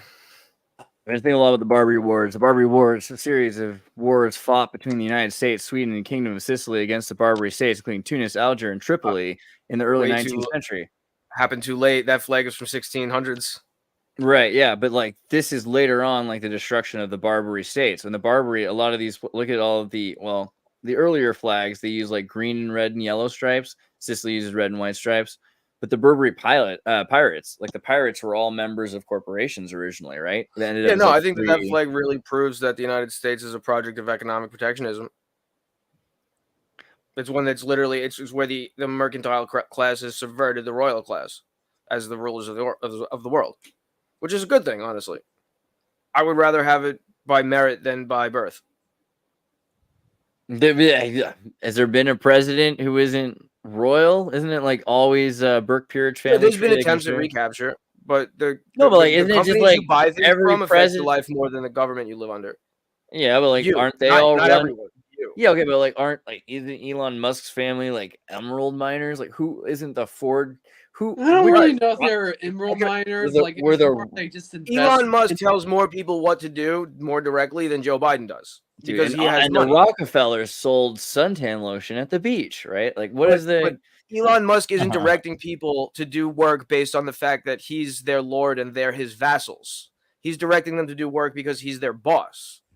And that's why he's able to have such a clear and present effect on their lives. And he's also investing in control of public opinion, right? Through X in order to, I mean, but our amongst other economic things. allegiances define our lives far more than our political allegiances. Which Yeah, I don't know. I think you can have really long debates about how much freedom there actually is in that process because, like, yeah, I don't know. Like with the amount of pressures upon people, let's say for like a Tesla employee, I have no idea what the culture is like, so I'm not like making broad strokes. But theoretically, so if they work for Tesla for like 3 months, you're like, oh God, this is the worst thing. I feel like I'm selling my soul, and then they quit. It's like, well, amongst that world, like. Yeah, it probably seems like quitting has its own sort of even though quitting a company shouldn't affect how you get hired at other jobs and positions, it does. And I think, there's definitely this corporatarchy that definitely can affect people and like maybe rob them of a piece of their soul over time. But yeah, I don't know what you think about that. Well, I'm just saying it's preferable to be having a job at a company that you can quit and go to another company than having your whole life and who you work for be defined on what piece of land you were born on. That's why I like living in the mercantile world rather than a royal world. Yeah, but the royal that is kind of SpaceX now, like SpaceX, where they essentially have these colonial cities where all the kids go to these 1 or 2. Schools where they essentially, your high school is your college. Are you free to leave? Yeah. Is it a cult? Yeah, but like it's like Han Solo and it's like Han Solo and Coruscant, and you're gonna be a captain on the Empire. Like it's like a one track. Like there's not really a lot of options. In reality, you get less and less options. So these are people that are given the options by the state, but they're monolithic, and that's. But in a mercantile world, the options that you have to choose from are the options that are actually available given the resources. Because if the options were not available, that would mean the resources aren't available to be exploited. But these resources, you're talking about a situation where the resources are like 98% to 99% in the hands of less than 1.2% of the population. That is an order of magnitude more freedom than you would have in another type of world. No, because it used to be actually there was more proportionate wealth in the hands of more people 100 years. Well, about 100 years ago, right? Until about 1929, like 1917, 1929. It really we're living in a disproportionate wealth system similar to what we had in the 19th century, which led to like Marxism and social movements that were trying to redistribute wealth. So how much choice over what sort of education or work that you do would you have in the year 1500? Well, okay. So depending on the circumstance and where you are, give me like Europe or something. Let's say you're like in Germany or something, and you're not a noble. Like, let's say you're like the common person. You would have access to either your parents have their private training. So like maybe your father's master, calligrapher or painter or artist, master artist, or master mason, you would become a master mason through their training unless you went off to apprentice. So through apprenticeship, you could apprentice under any other master. No, if you have enough resources that other people can make their living under you, then you count as a noble in that age. No, in that time still you would be called. Yeah, you're not royal, but you're noble because other people there's ancestry involved. What blood you are. Yeah, that's the reason why. That's how people would join the nobility. No, like so you have land. Okay. So the reason why we have the term Mister is because it comes from master, which has to do with being in the mercantile class, and the mercantile class is ignoble. It's not a noble class. They worked with the noble class to an extent, but they very seldom interbred. Yeah, you're right. If you're working for a living, I guess that doesn't count. If you're not working, and if it's purely other people earning their living off your resources, then you get to count. It's disgusting. Well, like Beatrix Potter, the writer of the like the little rabbit book, the rabbit, Beatrix Potter. But what I'm saying is, like, yes, if your father was a blacksmith or a calligrapher or whatever, they worked on the tapestry machines, then you would have to either learn that or find someone who's gracious enough to teach you their art who is unrelated to you. Peter Rabbit to get an education. I mean, you can literally, as long as you prove yourself worthy of getting that education, you'll have a good shot. You won't be guaranteed to get it, but you'll have a shot. And then you might even be able to do that profession for the rest of your life. Beatrix Potter had to pretend not to be married because her husband was a doctor and she came from a noble background, right? Like, and it was actually like a big issue because he was a super wealthy dude, like way more wealthy than her family was, but he worked with his hands. You know what I mean? With blood. So Also, That's being so a doctor silly wasn't because, really like, very highly in regarded the Middle until after Ages, anesthesia. anesthesia.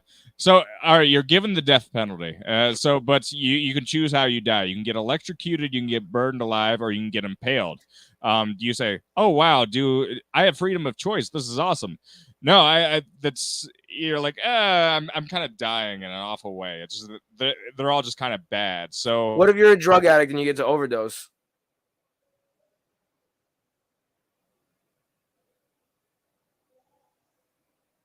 heroin. The real issue. Sorry about this deliberate pause, I think, going on. What do you think? I think if you could die from a drug overdose, it's pretty bad, right? Like that's what they're doing to people for the most part. They're giving people the opiate of the masses for that purpose. You know, so that's pretty bad. Xanax, and some dumb Mexican mixes it with, NSA.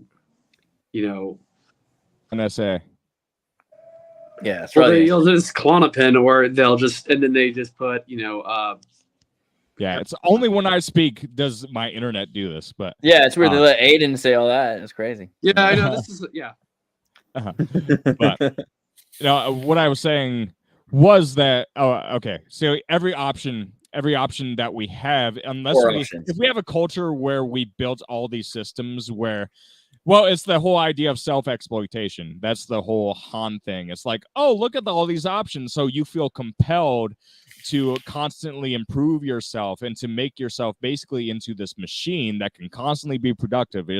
And we have articles there like how to work in your sleep. It's easier than you think. But like really, it's just part of it is a lot of nightmare. Like, why do we need these things in order to feel fulfilled and have meaning? But really, like, we're being displaced from the things that give us meaning. So like, you can choose not to be productive. Yeah, I mean that's a great option to have, but you're not given that framework like that. You are a very different. No, you're just not encouraged to do it. You could literally earn however much you need to live for a year minimum. You could. Most people earn more than that. They could work for that many months and then take the rest of the year off and save nothing, and they could literally live at the bare minimum for the rest of their lives. Well, I'm in a unique situation because I can actually do that, but let's take other situations. No, you're not. You're not. Everyone could go to like Nigeria or Argentina. Like you could get out. No, anyone can go to New York and say, "I need a place to crash for 6 months. Will you help me?" And they'll be like, "Yeah, fuck." Yeah, Alphabet City. It's true. The you idea that I'm saying New York.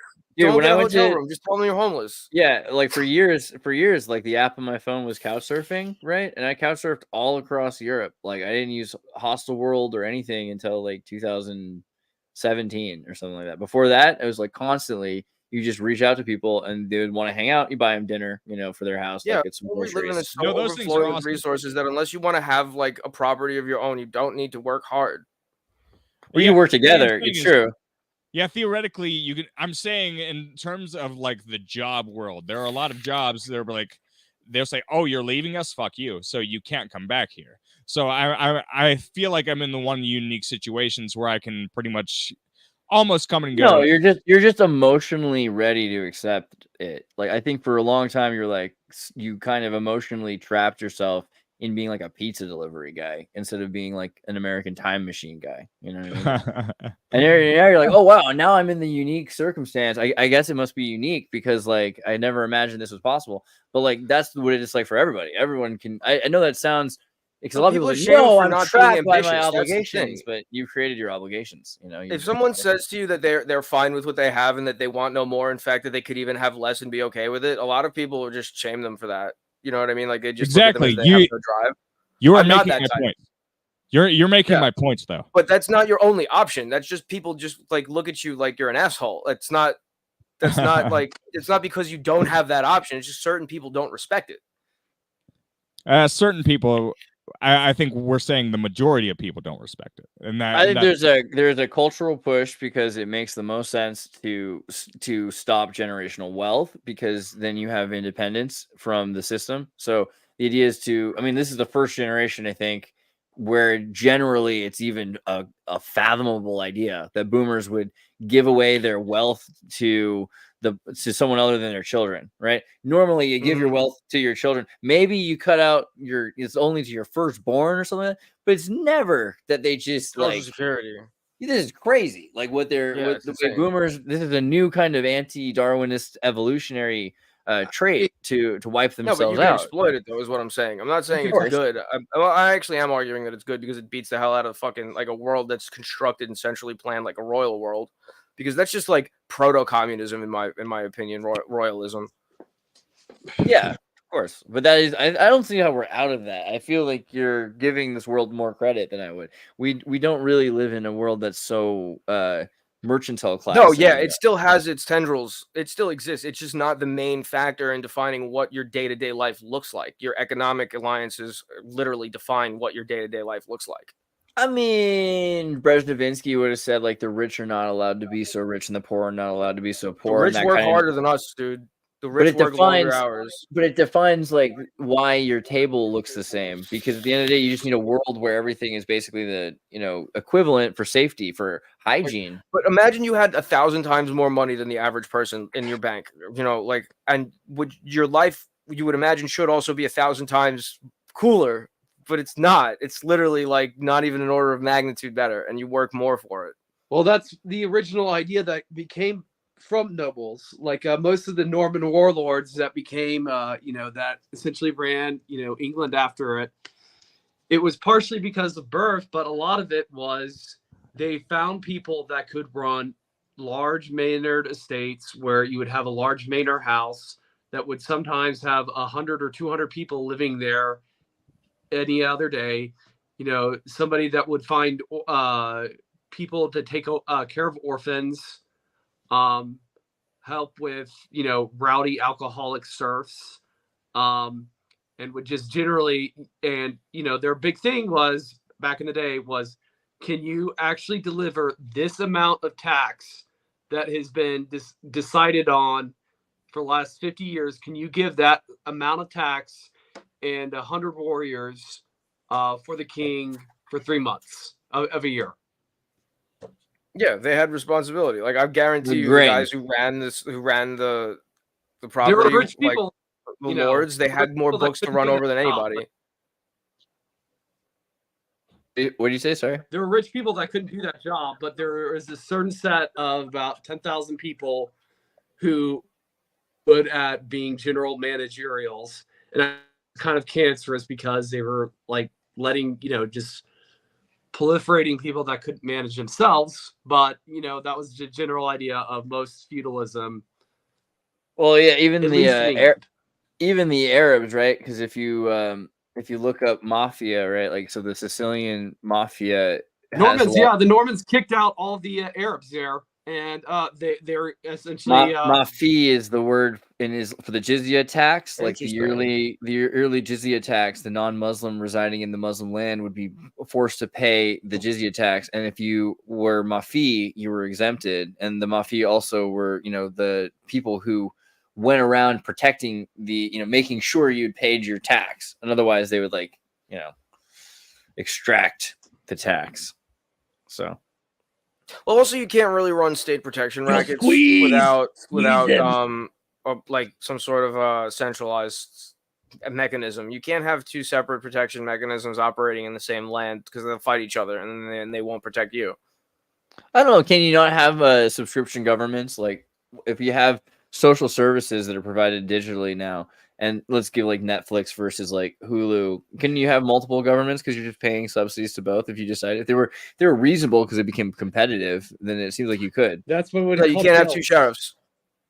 You have to have one sheriff. That's too bad. I mean, it seems like you don't, right? Because like you could just the reason you have one sheriff is you have one domain. But if you have multiple virtual domains, then all of a sudden you have to have multiple. The sheriff's not a cop. The sheriff's an elected guy who goes in with a gun and enforces what a judge says. So if they got two separate judges saying two separate things, then those sheriffs are going to shoot at each other. Well, yeah, that does happen in America. Like it's not supposed to though. We try to prevent that. I mean, we have so many interdicting police, like Land Bureau of Management. They have their own police. The Yeah. Postal Service have their own police. Yeah, the idea is that you only have one sheriff, and then Yeah, but everybody it- else under him is a deputy. But you don't, like, you know what I mean? And especially because you could have multiple sheriffs that are enforced, like, competitive for the government. You know, the idea like having multiple police because you don't know if one of them might be corrupt. So you have a second police force that's checking on the other police force. I mean, there's reasons why that would make sense. The real issue is that the state has the legitimate source of violence. So we're saying that the sheriff is able to extract justice because other citizens can't perform the same duties as the Well, no, it's sheriff. because the citizens all came together and said that guy is the sheriff. That's why the sheriff's elected. Right. He's not- So they're saying we're removing that privilege from the other citizens. We're making that Mhm. not a right. But Well, no, realistically, we're all taking our own privilege of violence and delegating it to that one guy, and we're going to agree to make sure that we're not going to delegate it to anybody else until we remove it from him. yeah, I feel like we're better off with like well-regulated militias because then you have bottom-up, consent over rule instead of having, with this British sheriff system, anyway. Yeah, I don't think the federal government should have any authority to do any violence in the United States. I think all of the violence authority should come from the people at the lowest levels, and then it should be built up from there. Yeah. I but would then it's agree not with that, really. except we have such, especially for Republicans, they have this let your life live, freedom. So essentially, you will have like malicious people like George Soros just come in and just do devastating or like very nefarious shit, and no one has the balls to call them out on it. And that's why I'm very scared, because like when I think of why people approved the communist governments, or I guess a British, why they would assume people like the Nazis, is that they would not tolerate that shit. Like they would find these malicious actors and then hit them hard. Yeah, that's why I think the violence should all be brought in through an election. Like everybody should have a say on exactly who the guy is making those decisions, and if they need to get him out, then they vote him out, and everybody makes a handshake agreement on the vote. Yeah, I think I'll give the you a better example of like the problem with that though too. Also having a well-regulated militia, the Ottoman Empire, they would have this they would kidnap all their soldiers, and those soldiers would be their big, not their hussars, but their janissaries, and they essentially ended up controlling the whole thing. A sultan couldn't actually walk out of Istanbul without a revolution occurring or a revolt, or he would, they would just create an alleged half brother of his that would then take the throne. So, like, I think there's a lot of, I think there's a lot of different ways, but I think they're all flawed. Like, I think there's no real solution. But also the idea, like, so the federal government, if it didn't have violent authority, wouldn't be a government, right? Because a state is like the legitimate source of violence. So the only way that it can have any control or authority over the other states is to have the capacity to extract violence. So like this is kind of the problem with a state. And if we remove that from the definition of a state, it's interesting because now all you have is a corporation providing services, right? It's basically, if it doesn't have a legitimate source of violence, then it's just a corporation providing services. It could have the legitimate source of violence from a state delegated, but that's an interesting idea because you think about like the Corporation of Rome, the Corporation of London, like London itself. This is Ball, right? It's not just a city. Movie, like that was a big thing in that movie. And which How big is rollerball? of a problem is state violence anyway? Like how much of anyone here's life has been defined by such a thing? I mean, I'm Slavic. I'm just saying it's just not something that defines my day-to-day life as much as the economic things that go on. So that like it just seems that like those problems are relatively minuscule compared to other things. Well, like I put this: Anglo-Saxons funding wars in Eastern Europe. Now there's a real big deal with the violence that we've pretty much essentially. Oh no, my camera's gonna die. I thought I said something bad and you got mad at me first. No, hold on. I just need to go onto audio only for a moment. Yeah, it's almost like with the Ukrainian conscription, like we're enslaving Ukrainians to fight a war that we agreed That to none of them in the agreed on. 80s. Yeah, they didn't agree, but we agreed in the 80s. Yeah. Yeah, But they've it's also been fighting weird since that, like none of, like I've never seen like I've wanted to go up to I've gone up to a few Ukrainians on this, and I'm like, guys, why don't you just quit, just surrender, and nothing bad happens? What'd they It's say? like you guys think you guys are like Charles VI going on a rampage on Polish people, but no, you guys are getting murdered right out the wazoo. This isn't like the Great Northern Wars of the 1700s. You're losing badly. So I don't know. Like but they're like, why? They get so irritated when you tell them there's nothing bad of just quitting or just surrendering. And, well, yeah, because principally that's been I don't know. It's called like as much as it's hey, 5 man, versus 1. I try my best to like support I get it, I like it, but also like I get the Ukrainian issue because like you don't want I wish Ukraine didn't feel this way because Atlanticism shouldn't have to be this terrifying hypersexual, drug addicted, fentanyl addicted, homeless like the West that we have isn't the West that they need to have.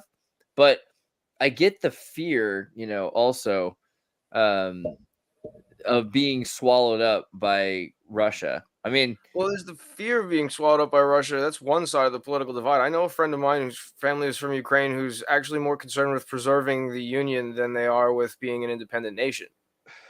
The union, as in between. They are talking about my Ukrainian friends' family are talking about the Soviet Union. Yeah, his father considers himself a Soviet citizen still to this day. Well, okay, like there are people like that in the world still. But is he a Russo? Is he a Russo Oblast Soviet? I think he is. They speak Russian. Yeah, but they're from Ukraine. Yeah, well, there's like half of the Ukraine that's there's more than one type of person in Ukraine. Yeah. So I'm not saying I agree with them. I'm just saying that they exist. I just feel like it's hard to say, hey, you know what? Because it just sucks to be Ukraine. Is the only thing you can say. Because either you're going to be raped to death by the Western powers and turned into a human trafficking drug zone, or worse, become like the United States. Like I feel like that's a horrible option instead of becoming part of Russia, which is like to say, and their idea of Russia is that they'll have limited freedoms and they'll be forced into some sort of. They won't have any limited freedoms in Russia. I mean, they have. Oh, you do. Russia does have limited freedoms. What defines the Russian way of life? Like freedom of speech there? They do. Just you have it to an extent, but you don't actually have like total freedom of speech in Russia. Okay, can you? They can lock you up for saying something. Find statistics in the United States in a certain job and expect not to be fired. Well, in the United States, if you say anything in the United States, you'll lose your platform. Like, yeah, you're free. You won't get put in jail, but no one was going to hear you. But you still get fired. I'm saying that's freedom of association that we've got. If someone doesn't like freedom of association in Russia, if someone doesn't like what you said, they have no obligation to keep you on staff. No, our hierarchy is all based on advertising. So like our new rulers are just a monarchy of the advertisement gods, like, oh, you can't say that, that's controversial. So therefore that's why we only have partisan news. Like that's all we have is just, but it's socially acceptable partisan news. So that's why people like who all got canceled like within the past 5 years. Like, I mean, yeah, we do have a significant cancel culture, but that's part of the reason why you can't really have people. Well, like anytime you have someone like who's the fat guy who gay frogs, the gay frogs guy. Alex Jones, yeah. That's why you can't. The muscle man. Come on. Yeah, the civil lawsuits now that would never stand in Russia. They don't have those type of lawsuits. That's not true. Right now in Russia, there are tons of law. I mean, like you can't. You'll like if you're on. if really you're on VK, like I've interviewed Alexander Dugin. I talk to Russians a lot. Like there are certain rules in Russia that they have to maintain. For the most part, Russia is awesome. I love Russia. Like I love Russia. Don't get me wrong, but there still are rules to how they keep their prognostic culture going, and especially during which in Russia you couldn't call this, for instance, wartime. Right? Like if you were, and this is practical, if the Western powers saw a bunch of Facebook-esque posts from VK, they were all like, yeah, we're going to war from the Russians that looked all like the way Americans post. Like, God, you have to imagine the kind of thing that we're posting all over the internet, and the CIA is helping produce, all these crazy like anime Nazi memes that they put out there. Like the Russians aren't doing that, and so the Russians don't want to put out to the world this idea, and they're also correcting their own people by saying, no, this is not a war. This is, a contingency operation for defense. We're actually providing humanitarian aid to Russian oblasts. That's a technical term because they're not occupying, they're not in war. There's all these things that the West is using in order to trap them into what's called a war game, where there are war rules, right? So they're trying to say, hey, this is not what's going on. It's very practical reasons why they have these rules. But yeah, you can be not just fined, but arrested for saying things in Russia you're not supposed to say. I mean, in the United States, that can happen if you create any decisiveness, right? Is that part of the idea? Like the idea is there's certain legal, like there during this time, things have become even more tense. And granted, what's going on in Russia, not nearly as oppressive as what's going on in the Ukraine. Zelensky's policies are far more censorship based. I didn't take the vaccine in the United States, and I had trouble finding work. Ended up crashing on my friend's couch over it, right? While I was crashing on his couch, I was still swiping on Tinder, and I was able to like go out and do things, right? If I was in Russia and I did something that contravened what the government wanted me to do, they would throw me in a fucking jail cell, and I would not be able to do that. I would not be able to choose what I ate. I would not be able to go spend random nights at random girls' houses. That would literally be outside of the fucking question. That's the difference between getting arrested and getting canceled. Right. Also, the towns, to go to specific towns and oblasts in Russia, you still have to have permission from the state or from the province to go into certain places. You don't have like free travel. Yeah, Russia's like a world. Russia. It's not like one country. It's a federation. Yeah, it's just and you do this the same thing here. You have borders and things like that, but there are more closed within their own states. Passports to move one state to another. Yeah, and permission and visas to go from Georgia to Mississippi or Georgia to Ukraine. But you cannot go into a lot of wilderness areas controlled by Native American tribes. You cannot. True. Absolutely. Yeah, we have dictatorships that are Napoleonic law under the BLMs. Yeah. Yeah, right. I think the idea if you that say something against the state in the United States, you're still going to be able to swipe on Tinder the next day. Yeah, it's the idea that like that's real freedom. Swiping straight. There's nothing like smashing 23-year-old Asian girls. Russia's great, but not because it's the freest country. That's all I'm trying to say. Well, I mean, about the Russia thing is that, and I think it was Nicola Soldo or Fisted by Falcott on Twitter that kind of mentioned this to me, or one of those right edgelords on Twitter that mentioned that, Putin could have easily finished this whole thing in 2014, straight up invaded Ukraine, may have caused a little bit too many casualties with the special forces, but by him doing that in the way that he would have done it then, that would have caused there to be it would be too decisive for Russia. No, he's not fighting Ukraine. He's fighting us. He's trying to drain the United States and Europe of money. They haven't moved the fucking front in a year. Yeah, and simultaneously, exactly. Well, the idea again, this is the Attack of the Clones, Star Wars. They're droning and they're destroying drones and they're wasting money, but they're building Brickus, and Brickus is important because the petrodollar needs to be replaced with something, and they're bidding for control. War. It is an economic war. That's all it is. And they're doing a really good job because a lot of the world's gotten behind it, like India and every other country that you can imagine. South Africa. I mean, like, who saw that coming? Russia, but they wouldn't been very supportive, or they couldn't be supportive if Russia just ended it very quickly in 2014, and then you would have gotten the party system. It's just the point. It's not. That's because their goal is not to take over the Ukraine. They're already in the Ukraine because half of the Ukraine are Russian-speaking Russian states. Yeah. And so their idea is to maintain economic control in these regions and to refute American military presence in those zones. That's really all they were ever trying to do. They're not really trying to the ideological idea of forcing Ukrainians to become Russians has always been distasteful. It's never worked, and especially with They're the literally intellectuals. hanging a punching bag with a fucking quarter slot next to it, and they're telling us to put quarters in so we can smack it over and over again until we don't have any fucking quarters left. It's brilliant. Yeah, they figured out exactly how to waste all of the military resources. Like, oh, That's you're not going how to send that's troops. why the Soviet Union fell fighting in Afghanistan in the 80s. We wasted all of their money and we got them addicted to cocaine. Doing the exact same thing back to us. Yeah. What's ironic Genius. about Ukraine in a funny way is that most of the Anglo-Saxon knights that were a lot of the Anglo-Saxon knights that were kicked out The Rus, yeah. Normans, the Scandinavians just said, all right, we're taking over England. And they kicked him out after Godwinson fell.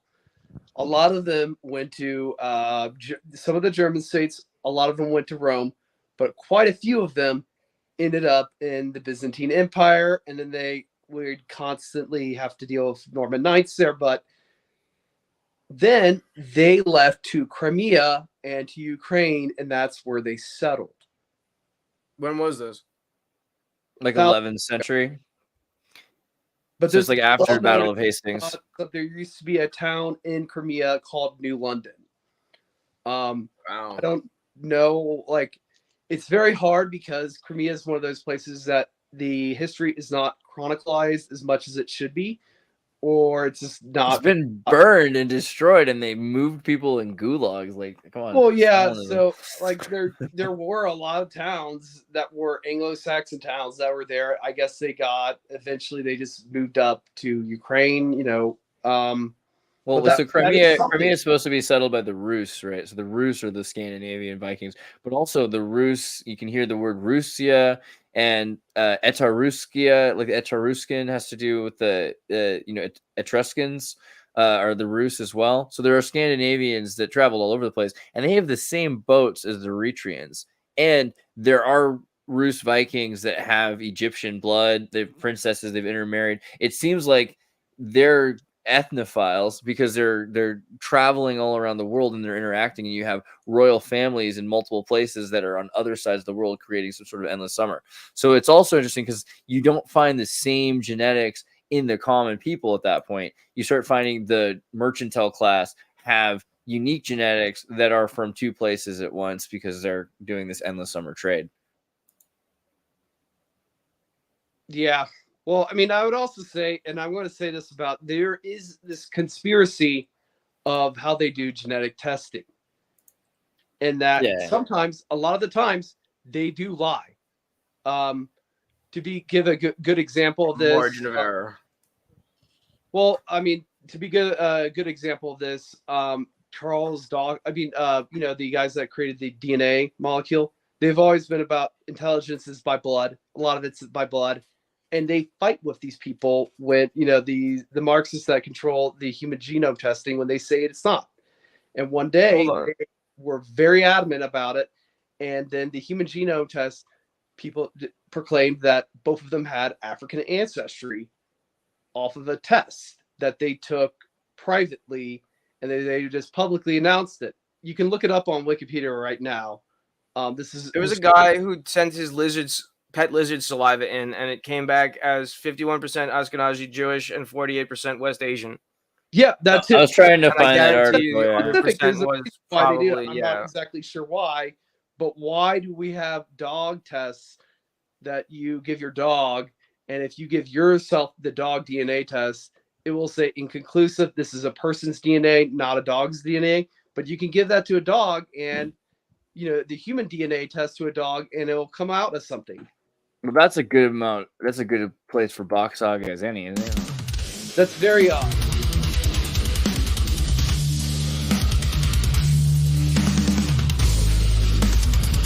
You have a Box Saga, right? Box Saga. Box Saga. Box Saga is all about like how a human was made from like goat semen, specifically. Oh. Yeah. Turns out it's man.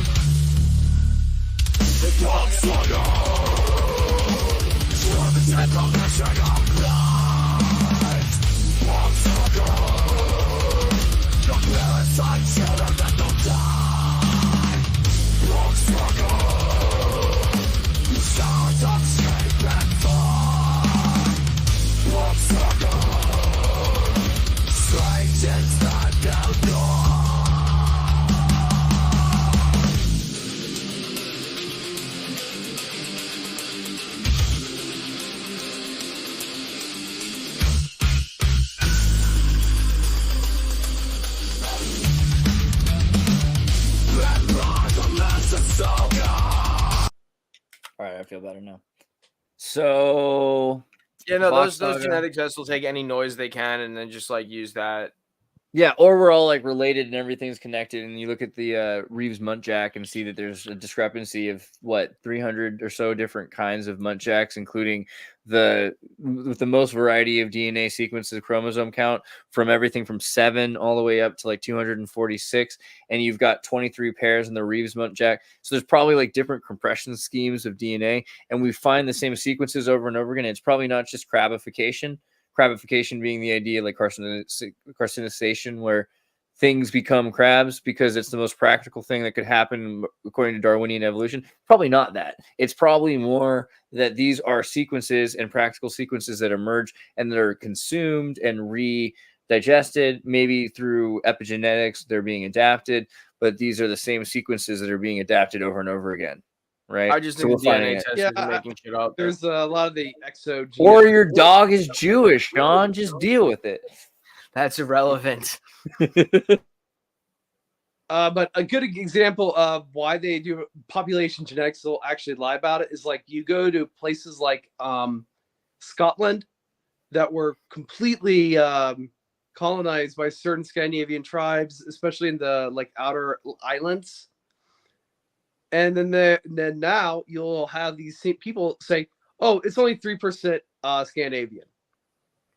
Well, no, there used to be this the state of the Iron. It's like the Isles of Scotland that used to be a separate Scandinavian state.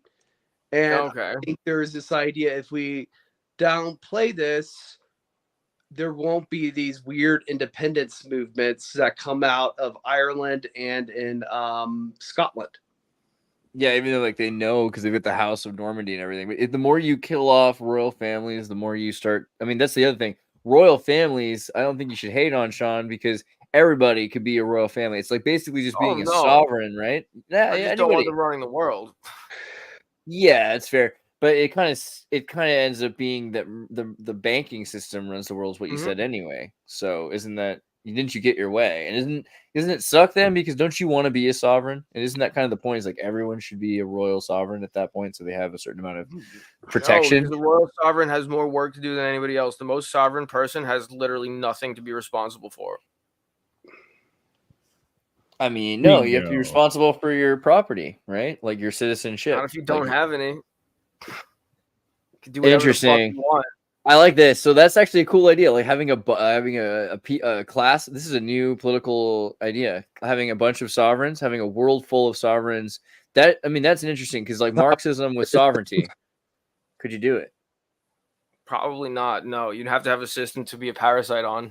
Yeah, no, exactly. Symbiosis with AI automation. So the AI automation. If you don't agree with the current system, then if you don't agree with the current system and you really, really hate it, then the best thing to do is be a parasite on it.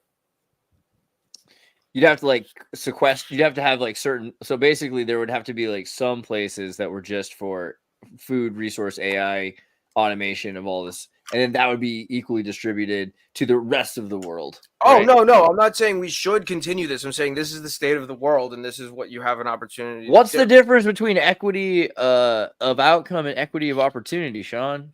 Come on, we can give them equity of income is that they want your house. They want your house's mortgage. Yeah, that's how they keep you locked into something. Is if you have a house or if you have a mortgage to pay off, if you have all of this debt to pay off, then you get locked into some economic thing that you really feel that you can't get out of. But if you have no obligations like that, then they can't lock you into anything. Yeah, it's a tax paying thing. Like you have to constantly pay land tax on this. And I'm not saying it's something to be strived for. I'm just saying it's a level of freedom that was previously unavailable in the world. Yeah, but you could have your own island. You know what I mean? And or also like, you could. And also like governmentship is interesting. So think about like a group of people can move to a ghost town and then they can vote and then they can all of a sudden they get to be the police of that town. They can vote who's the mayor. They can get money and subsidies for that town, right? But the way that works is it's a majority over the town. It has to be a certain number of people for even to count. So if it was just every person beholden to the jobs they've created for themselves. Yeah. The nation. But that's also a level of freedom that was never afforded before. Maybe. The nation of Quickville. Yeah, like we live the stripper mall America. Is it? No, Chris Chan, he had his own opinion on the sovereign citizen thing, and when he was kind of developing his little land of where he kind of escapes to, he created the idea of Quickville. Kristen Chan of Westernville. I bet he lucid dreams there. Yeah. It does look like a pleasant place. Well, we've been about 2 hours deep. Is there anything else you want to make sure that we cover before we go? I got one more pop song for him. The only thing I would actually say is look up. This is kind of that goes into Tartarian realm. Is that a lot of the English monks in the Middle Ages and even like 1500 to about 1500, like 580 to 1500 AD, they would have these incredibly insane complex tunnel systems where they would have these secret tunnels that would allow them to traverse from all these monasteries to all these different into all these different castles that were theirs, their own, that they maintained, and they wouldn't want anyone else to have. Wow. I was just playing this game Pentiment. Have you seen Pentiment? It's a sweet game. So I was just like, all right, I'll check it out. Turned it on. I was like, oh, this looks cool. And all of a sudden it's like, okay, Andreas, welcome to the game. I'm like, wait, what is this? Am I in the Matrix? Or like, am I on some crazy, like, am I tripping out right now? Am I dying?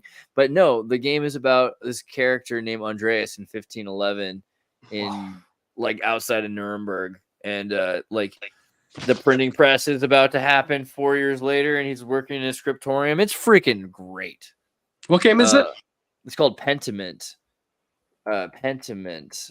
Yeah, put the title screen up. There we go. I'm trying. Lord knows I'm trying. Pentiment. There you go, right there. Boom. Pentiment. Pentiment. It was on Xbox, but it's on everything now. And published by Xbox? It was, yeah, but it's Obsidian. It's actual games, those indie things that just like kind of fall apart at the end. I mean, it felt like it looked. I mean, it seems kind of indie somehow. I gotta say, like I can't see how Obsidian made this for Microsoft and got away with it. It's definitely got. There's some crazy going on. The publisher is not the developer, so yeah, that's probably it. And Microsoft has always been a software company. They've always been into publishing software for other people's hardware. That's what the goal of Xbox always was. Just not the first few boxes. Yeah. They probably acquired this to some extent, but like they originally needed to put themselves on the market with a lower cost console that they would recoup through software sales.